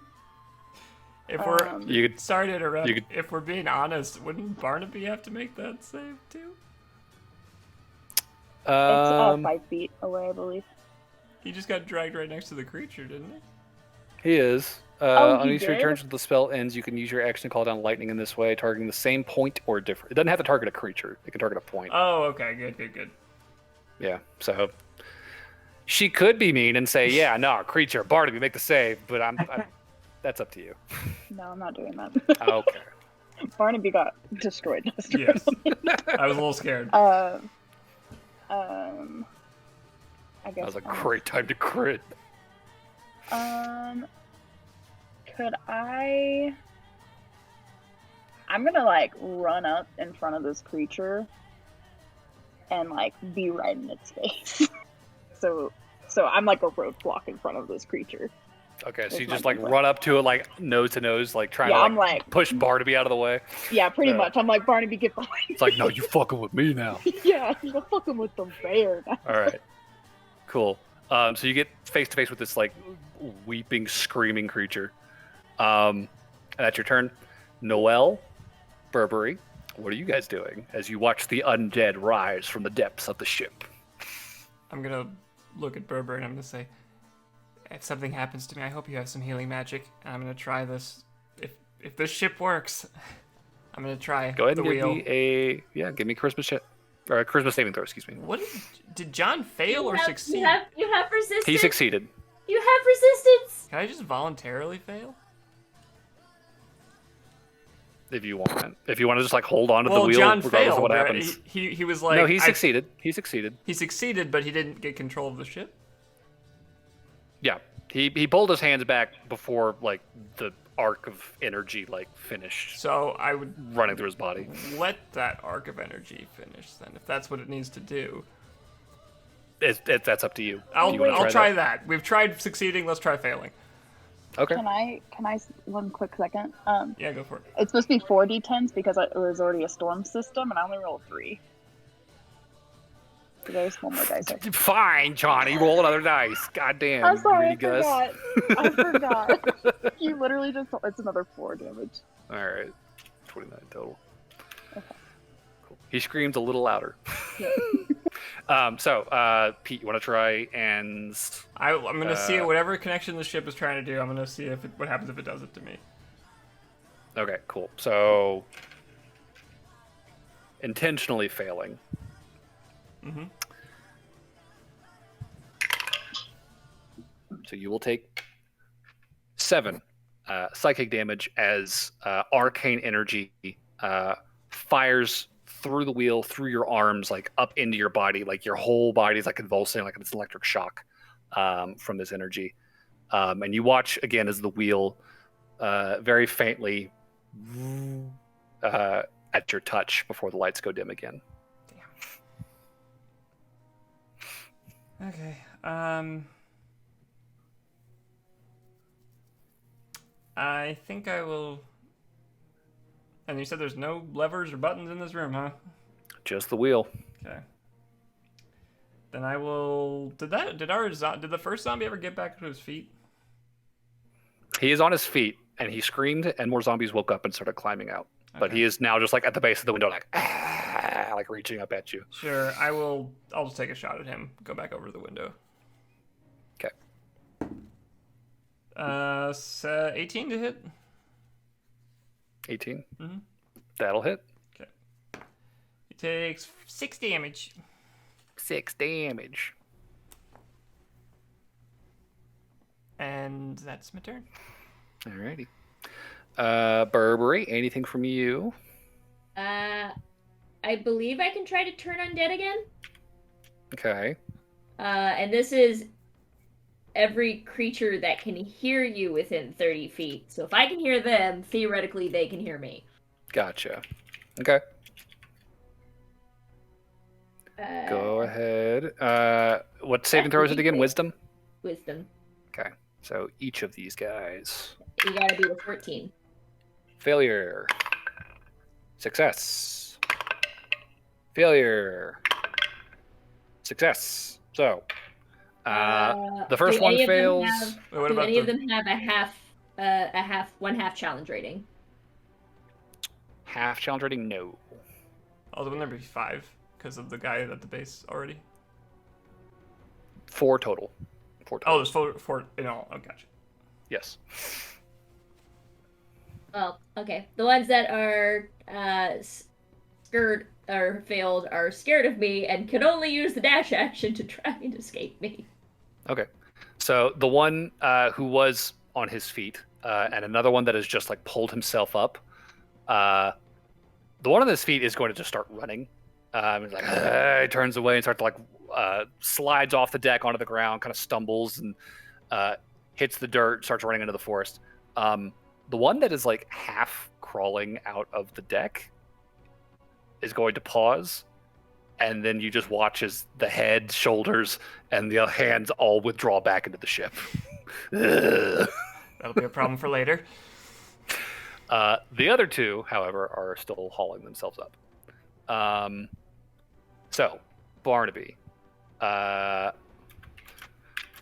it is your turn, unless Burberry has any bonus actions or anything else.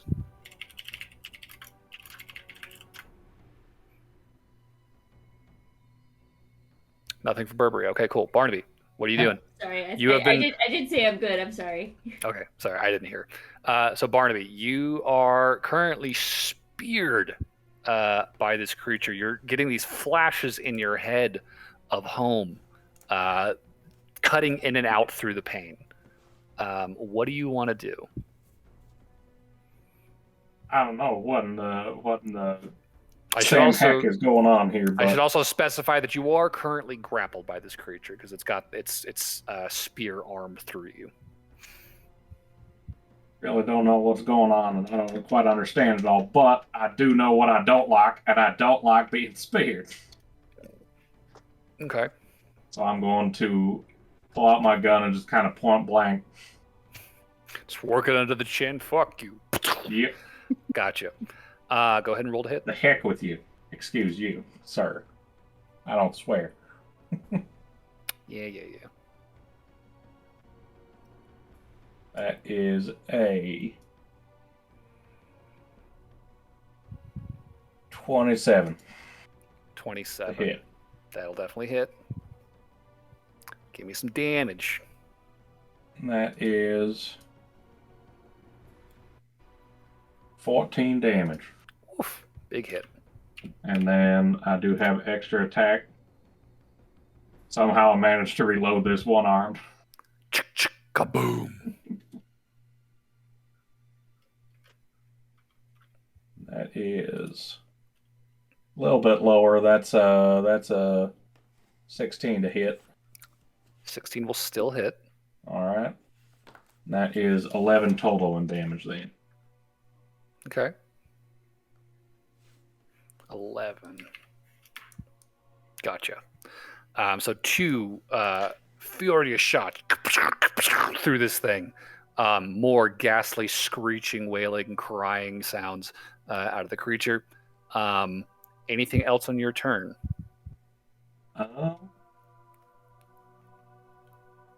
Yeah, I think so. I'm going to second win myself. Second win, fair. Okay. Let's see. I'm going to regain 1d10 plus fighter level.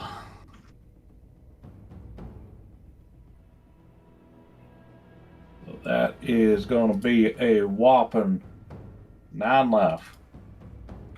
Alrighty. That's healing. It is. So, this will bring us to the undead creatures' turns. So 2 of them are fleeing. 2 of them are still pulling themselves up through the floorboards on top of the deck. They are able to get to their feet this turn. And as they do, you see that they are carrying in their hands these corroded but still pretty nasty-looking halberds. They will level these halberds towards the window where you guys are all standing, like, taking cover from them. And for those of you watching, you can see this light shining in the eyes behind the visors of these helmets. And that same light begins to crackle at the tips of the halberds. And a flurry of eldritch blasts start firing into the helm where you guys are taking cover.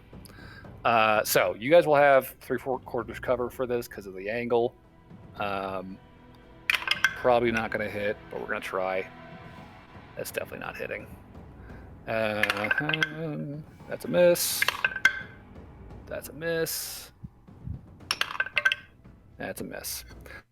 So there's just a hail of arcane energy colliding with the ceiling of this chamber right now as you guys are kind of ducking and taking cover inside. That is their turn. How many shots? There were 4 shots total. Okay. From the spear creature next to Aloran and Barnaby, this thing lets out another horrible moaning wail, and I need both of you to make a wisdom saving throw for me. Oh shit. Oh, Lauren failed. It's a 9. Oof. My sweet heavenly mercy, I think I succeeded 1. A 1? No, I think I succeeded one. Oh, I thought you said I succeeded. It's a 1. I was like, no, that's not how that works, Bart. It's like golf, right? That is a 17 minus 1, 16. 16 is a success. So, Aloran, you will take 12 psychic damage. And as you hear this thing's horrible voice kind of burrowing into your mind, for a moment, like you blink and look around you, and all you can see are the bloated figures of drowned sailors where your friends were a second ago. You like close your eyes, shake your head. You can see Barnaby again. This thing is going to turn to you and make an attack. And since it is within at least 30 feet of 2 creatures, it has advantage. So Aloran, here we go, does a 25 hit. Oh, yeah. Cool. So you are going to take the normal damage of 20 piercing damage. 23 total, excuse me. And you are currently grappled. Okay, Lauren is a little fish person again. Okay, cool. Each creature grappled by this guy needs to make a wisdom saving throw now. So I need Aloran and Barnaby to make wisdom saves. A natural 20. Okay. Another wisdom save. Yep. Poor Barnaby. Oh, thank goodness. That's a 19. Technically, that's a nat 20, but it's minus 1. All right. So you guys are going to take half this damage. 24. So 12 psychic damage. As it, this spear in your flesh, you feel this pulse of energy. And again, Aloran, you see flashes of drowned bodies all around you. Barnaby, you're getting flashes of that dark doorway back at home. That is going to take us to your allies who have just arrived. The Dragonborn carrying the loot rushes up. He sees what this thing is doing, and he is going to attempt...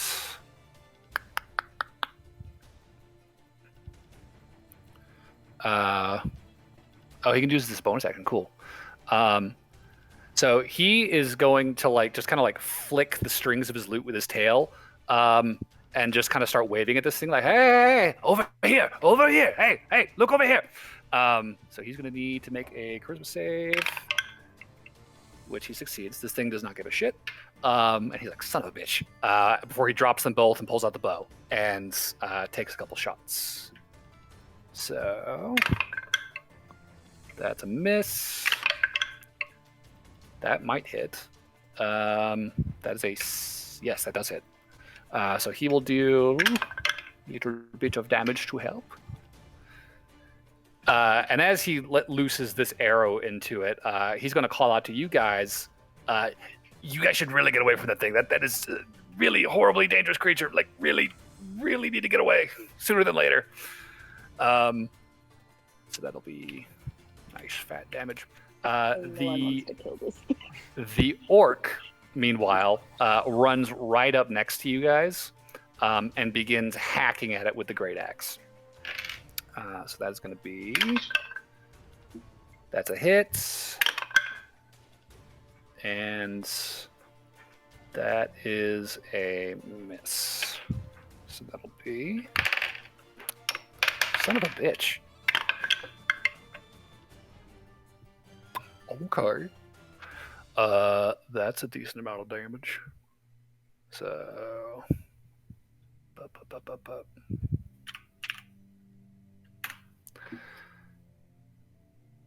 It is just barely limping along, I think. It is, yeah, it's not in great shape, but it is still standing. And that'll take us to the top of the order with John. You are being bombarded by a hail of eldritch blasts. What do you want to do? Panic and run around in circles. John is still panicking. Got it. I can't do much. But John, they have halberds. That thing you wanted. No, what I want is glaive. It's not the same. And I want It's my close. glaive. Honestly, if those do have enchanted Eldritch Blast powers, those are some pretty sweet weapons. I don't know if it's them or if it's the zombies, but who knows? If I fly tackle one from up here, can I grab its glaive on the way? Or halberd or whatever? Pull a Willem. You could try. Body tackle. I'd say it would be an athletics check to try that. Athletics? Okay. Yeah. I got a +7 in that. I think I'm pretty good. That'd be a 24. Fuck. Oh, these actually have good. That's still not enough. Damn it. Okay. Yeah. Cool. So John is just like fuck it, throws himself out the window, lands on top of one of these things, and is just like wrestling with it for the halberd before he finally wrenches free of its grasp. Now that I have the halberd, can I Eldritch Blast the other ones? I would say that was your first. I think you can make those as part of an attack action, right? A disarm. I mean, I have extra attack, so. Yeah, I think you can make one more attack. You're wanting to try to Eldritch Blast at it. So Yeah, you spin the halberd around, level it at him, and like nothing happens. Fuck, it wasn't the weapon. Guess we're stabbing. Shunk. John just yells up, "You lied to me!" Do your job. John uses his bonus action to rage. All right. He rages while he's yelling, "You lied to me!" But we did it though. Go ahead and give me an attack roll. Is the glaive in the halberd's the same thing? It is the exact same stats as a halberd. Oh, as a glaive, sweet. yeah. It's a D10 with reach.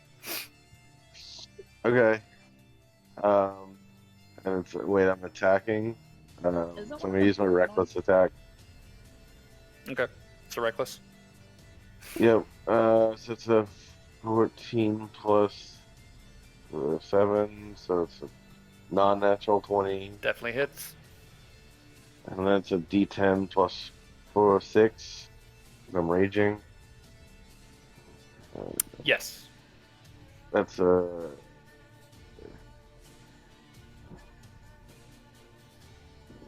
14. 8 plus 6 is 14. Yep. Okay. Cool. So I'll take it down to decent numbers. Aloran, that'll be your turn now. Call lightning. Okay, you and Barnaby are both standing next to this thing. So I got people with this. This thing's not looking good. I can do like 4d10 damage. I'm just letting you know, you and Barnaby will sorry, probably Barnaby, be making we're taking the risk. All right. Either you or Barnaby need to make the save. It'll be me. I'll make the save. Okay. I'll take the damage. Oh, goddamn, that's a natural one. I need to take a dex save. Yep. Let me see what my dex save is. You're making a dex save against your own spell. That's fine. Aloran and Oh, lightning. and that 20! Hey, that would make a lot of sense actually. All right, cool. Okay. So 10, 23 damage. Jesus. Okay, yeah. How do you want to do it? I want to fry this thing like country fried shrimp. Okay. I In think honor of Barnaby. you and Barnaby both like speared by this thing. You're like, fuck this motherfucker, I'm taking it out. You like raise your hand to conjure lightning. Both of you like pulling at these spears, like wrench them out of your flesh. Just in time, you get clear of this thing. Hold up its like throw its spear up into the air and just like dive. And this bolt of lightning comes arcing down, striking the spear, and this whole thing lights up. Christmas, just like you could see like this warped skeleton inside for split seconds of it, illuminated by the lightning. And when the bolt finally fades, an eon later, it feels like this thing, smoking, black, charred, drops to its knees and falls face down in the sand. I want to stab it again. Wait a second. Country fried? Yeah. For you, Barnaby. Country fried. Whatever this thing is. Country fried rake. Yeah.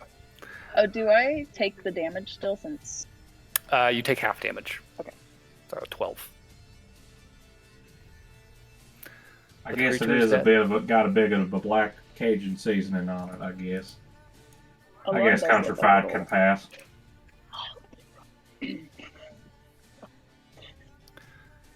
So, crying herself. At the moment, Aloran, Barnaby, you guys look like you're safe. The orc woman with the axe just kind of lowers her weapon, looks over to you, just gives you the chin. Good work. She'll extend a hand to Barnaby, who is probably looking pretty rough at this point. Yeah, I'm not doing so hot. Haul him to his physically feet. and mentally. We should get back to the tower. It's safer up there. You'll have to tell us what you were doing that far south. From the looks of it, you lot have quite the story to tell. I'm gonna kick the thing as I go and spit at it. It made me relive my past. No. It made me have flashbacks of the past I have been trying to forget. Fuck this creature. Welcome to Montebot. So, Noel, Burberry. John has just thrown himself out the window and wrestled a halberd from one of the creatures. The other one, however, still has his halberd and is turning to him, eyes blazing with arcane energy. What are you doing? I take a shot at it. Okay. How far out is it, by the way, from looking down from the window? How far out is this thing? They're on the deck of the ship, like pretty much below you. It's probably like 30 Okay. feet away. Also, that's like a 22 to hit, so That'll actually hit. 8 damage to the skeleton.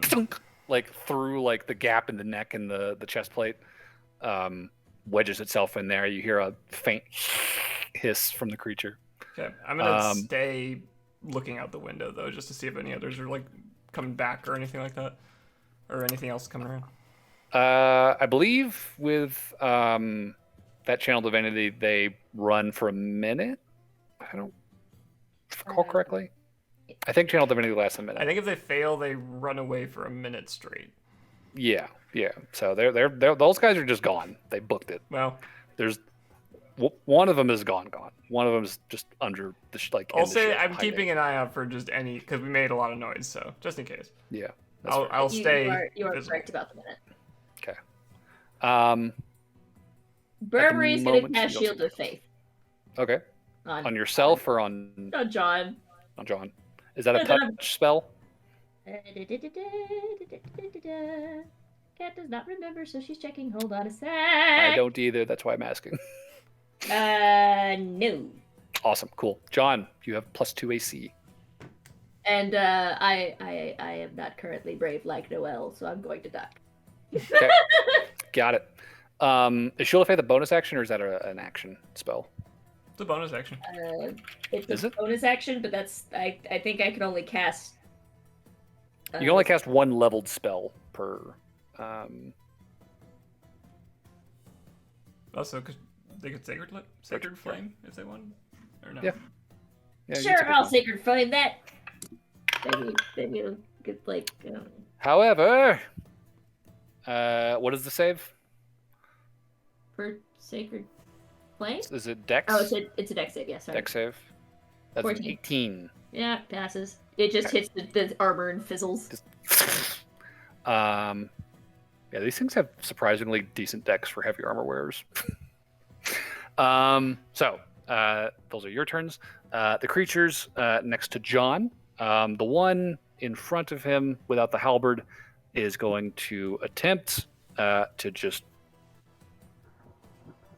claw him, I guess, with his gauntlets. That's a miss. That is a miss. Oh, there we go. Nat 20. So, John, you're going to take 2 plus 3 damage. So that's going to be 5 damage from his claws. Is that That he slashing doesn't. damage? Yeah. So that's halved? Yep. So 1. So that's after having? Or He tried. so it'd be 2 damage. Yeah. The other creature is going to probably see how ineffectual that was, and being undead, not care, and he's just going to try and stab you. So that's a miss. That's a hit. What do you mean it's a hit? It was a 17 plus 5, so 22. Okay, yeah, that's it. Yeah. Does a 17 hit though? No, it does not. Okay, so just 1 hit. Could I silvery barbs that attack? You motherfucker. You motherfucker, 20! It was a 20! Well, you still hit. Yeah. Also, John, you have advantage on your next attack roll. Okay. So that's going to be 16. So 19 damage total. So have that down to 9. Okay. Ha ha! Silver Bobs bit you in the ass! 1 time! I mean, John's still got advantage on his next attack. That's not too bad. Shut up. Top of the order, John. You got I'm gonna smack 2 its ass. skelly men. All right, smack them The one that hit me with the big attack. with the big attack. Okay, go ahead and roll to hit. You That's have advantage. 24 to hit. That's a hit. And that is nice max damage. That's a 16. 16. Oofy doofy. Alrighty. They're Then looking the extra pretty attack. comparable damage here so far. So extra attack, which one you hit? Same one. Same one. Okay. Damage to hit Uh, or roll to hit. That'd be 22 to hit. Still hits. And so 7 plus 6 is 13. 13. Gotcha. So yeah, they're not in great shape. Okay. Noelle Burberry. I'm gonna do the same thing. Just stand up here and take a shot with my crossbow at it. I'll say the one with the glaive since it's more dangerous right now. Okay. That's wrong. That's a 14. 14 will not hit. Plinks harmlessly off the armor. I passed to Burberry. All right. Burberry is going to cast Spiritual Weapon, and a toothy book will join into the fray. Nom, nom, nom. Okay. So yeah, go ahead and roll an attack with that to hit. Okay. And which one do you want to target? The armed or unarmed one? I don't think it matters, because I'd only rolled an 8. Definitely doesn't hit. Yeah. All right. Anything? Oh, actually, question. Is spiritual weapon concentration? I don't No! think it is. Cool. Awesome. Carrying on. Yep, I checked that before I... Good call. You have your action still. I'll just stay up here, very dodging, disengaged, whatever makes it harder for me to get. Dodging would do that, so they'll have disadvantage on attacks against you. However, they are very preoccupied with John, and they will fuck with him. So, unarmed one, I think, is going to use one of its attacks to try and wrench its glaive back from you. Gimme. Does a 17 pass against your athletics check?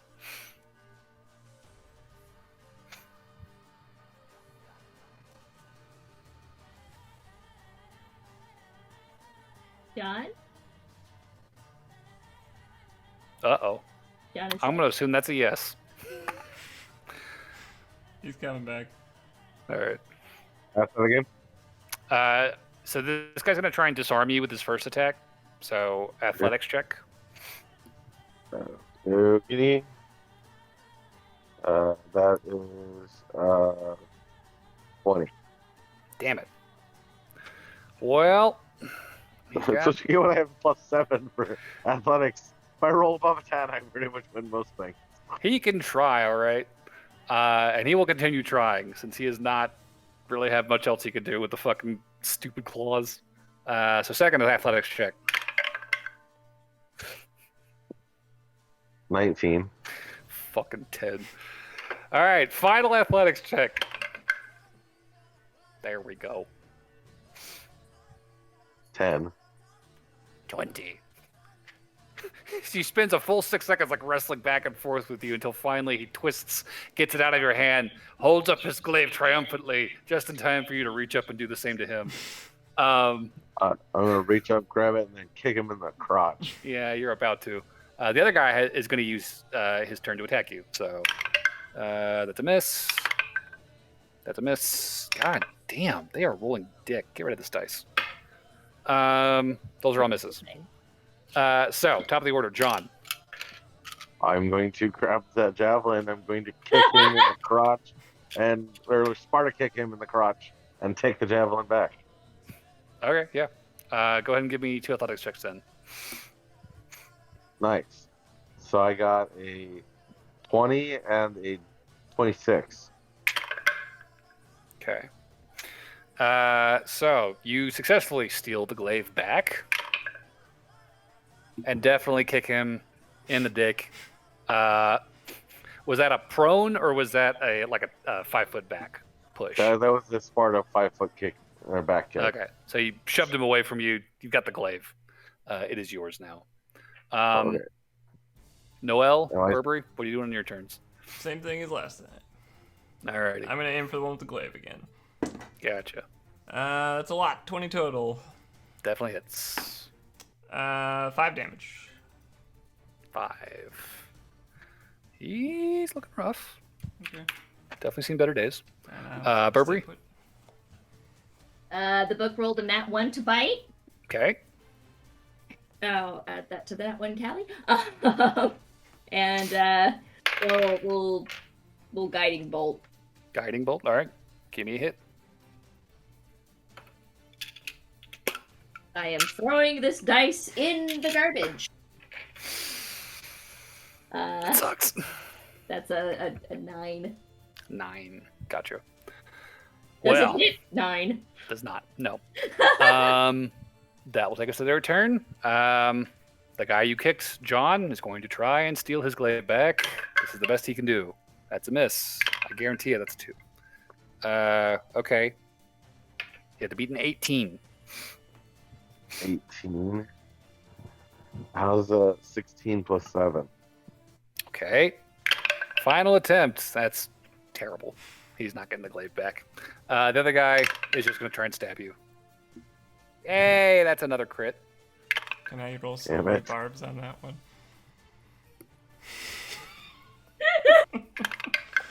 Fucking hate you so much right now. Does a 16 hit you, John? It does not. God damn it, Pete. I have one job on this ship. It's stupid, but I'm gonna do it. Nothing hits. John, it's your turn. Now it's time for me to hit. Oh, you have I'm aiming advantage, for the one John. with the glaive. That made me I'm very aiming for the one with the glaive first. All right. It's the one The 23 to hit. you hit. Damage. 15. 15. Jesus Christ. Okay. Are you aiming for this guy again? Which one? The same one. Did I not kill the glaive wielder already? He's not dead, but he will be if you hit him again. I'm hitting him again. All right. Motherfucker. That's a 17 to hit. That won't hit. He lives. What? He cheers triumphantly, glaive in hands. No, I'll take your shot. 17 doesn't hit. He's wearing plate mail. Damn it. Yeah, I'll try and knock him out. I'd known that I would 22 reckless hit. attack. 20 to hit. Mm-hmm. That hits. What's your dex? Max damage, 10 damage. Yep. He's fucking dead. So this final blow hits like under an arm, and at that point the suit of armor just starts to lurch before it collapses in on itself. Structural integrity just gone. It is now just a pile of metal, as far as you can see. A couple of bones sticking out here and there. I'm gonna yell down to John, don't let the other one get his glaive. So that will take us to me. to Burberry. Have your spiritual weapon eat the glaive. Could the spiritual weapon knock the glaive off the ship? I mean, the spiritual weapon actually has a pretty good nom this go round. That's a 22. To hit. All right, yeah, that hits. So that's going to be 8 plus 2. Where's my d8s? They are mad at me, so I can still roll them. 5. Yes, d8s 5 have to run. damage. Very good. And then I will Radiant Flame with a 21. Or Sacred Flame, sorry. Sacred Flame. He makes a save. Right, thanks. Yeah. That is going to be a 17, I think. Damn it! Yes, 17. Okay, so success. On his turn, he runs for the glaive. And he grabs it. And now you brandishes his glaive at your glaive. And you have a glaive off, and he attacks you 3 times. Does a 23 hit? Yes. Yes. Gotta love the word, and you have a glaive off. 24, so 2 hits. That will be 6 damage and 9 damage. So 15 damage halved, so 3 7. and 4. 7, yeah.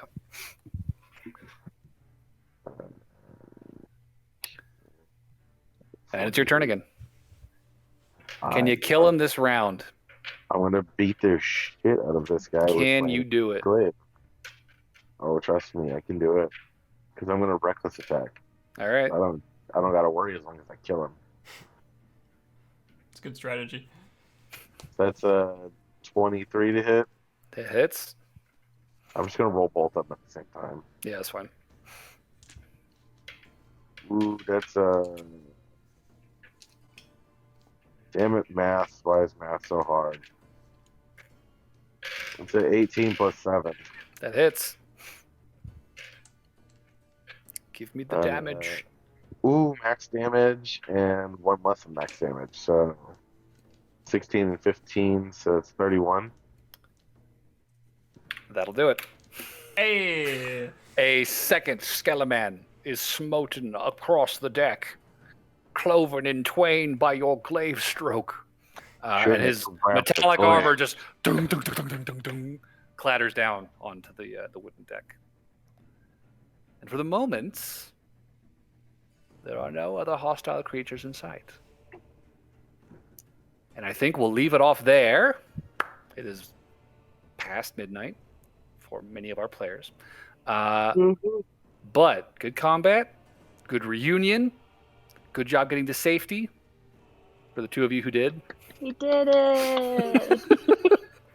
The rest of us are stuck in the shadow realm. And we will pick up there next time as you guys are regrouping from yet another harrowing combat in my shadow realm. I figured it out, Barnaby. You have to find Yugi. I was just thinking, it's time to duel. Well, I am going to say that we will want to get out of here, like, immediately, because we only have a minute on that turn undead and thing. Like, Yeah. I thought we killed the undead. What? the thing that made half of them not attack, you know, that thing. Where's my calendar here? Wait, there's more undead? Yeah. Well, there's the one in the ship that retreated back into the ship, right? So there was only 4 in total, and we killed 3 of them. We killed 2 of them. That's 2. We only killed 2 of them? Yeah. One of Yeah, them just it's ran fine. into the woods. Yeah. They'll be Afeared running of for a Burberry. minute. Is he but, gonna just? you know, Is he gonna come they're back? not. Like, I guess we don't know. Yeah, you would know. So, few points of order before we break for the night. Fun fact for those of you who care about the calendar, today is the last harvest. It is a holiday today. And Lauren and Barnaby just got back to civilization just in time Thank goodness. for that holiday to end. But you'll probably actually notice that these guys, as they lead you into their tower, like they've actually got like a little like personal feast that they've kind of made for themselves. There's like a roast chicken or something, and like some gourds that they've steamed, some other shit. Like it actually smells really, really good in that tower. So wait, can I just add real quick that I want to send a message to Gerald and let him know that like we made it to mooring, but I'll say that others are missing still. okay.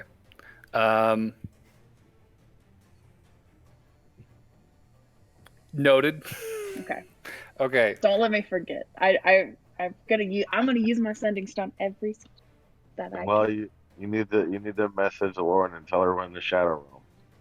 She needs to find Yugi and get us out of here. Okay, so Lauren sent a message. I'll get back to you about what he responds with. So today's a holiday for those of you who have the freedom to enjoy it. We'll try to left. Barnaby is in no mood to enjoy. Poor Barnaby. Lauren's not enjoying. She's drinking because she is upset. There's Barnaby just had his mind jostled. I mean, you drink when you're not upset, and you drink when you're upset when you not drink. When I'm When sleeping. she's sleeping. Second order of business. Second order Maybe. of business. MVP for the session. Any nominees? I'll give it to John. I did like the jumping out the window. Yeah, I did like that. I'll stand by that. I'll It vote seems that. like Fine that's with my that. best. It seems like that's always my best combat move is jumping off of something into something. Can't go wrong with it. It's amusing. Also, you very successfully throwing that thing out before it even had a turn was And you pretty have clutch. and you have a glade or a halberd now. You do. I love how I nat 20 throwing him out the window instead of doing anything else. So I take it that John is getting that vote then. MVP like for it. John. That's 3 votes. Enjoy your inspiration if you don't have one yet. Yeah, I haven't had inspiration in a while, so yeah, it'll be nice. And then support points. So currently the groups are John, Burberry, and Noel. So you 3 get points with each other. And then Barnaby and Lauren get a point together. Nice and simple. All right. And that'll conclude our business for tonight's session, everybody.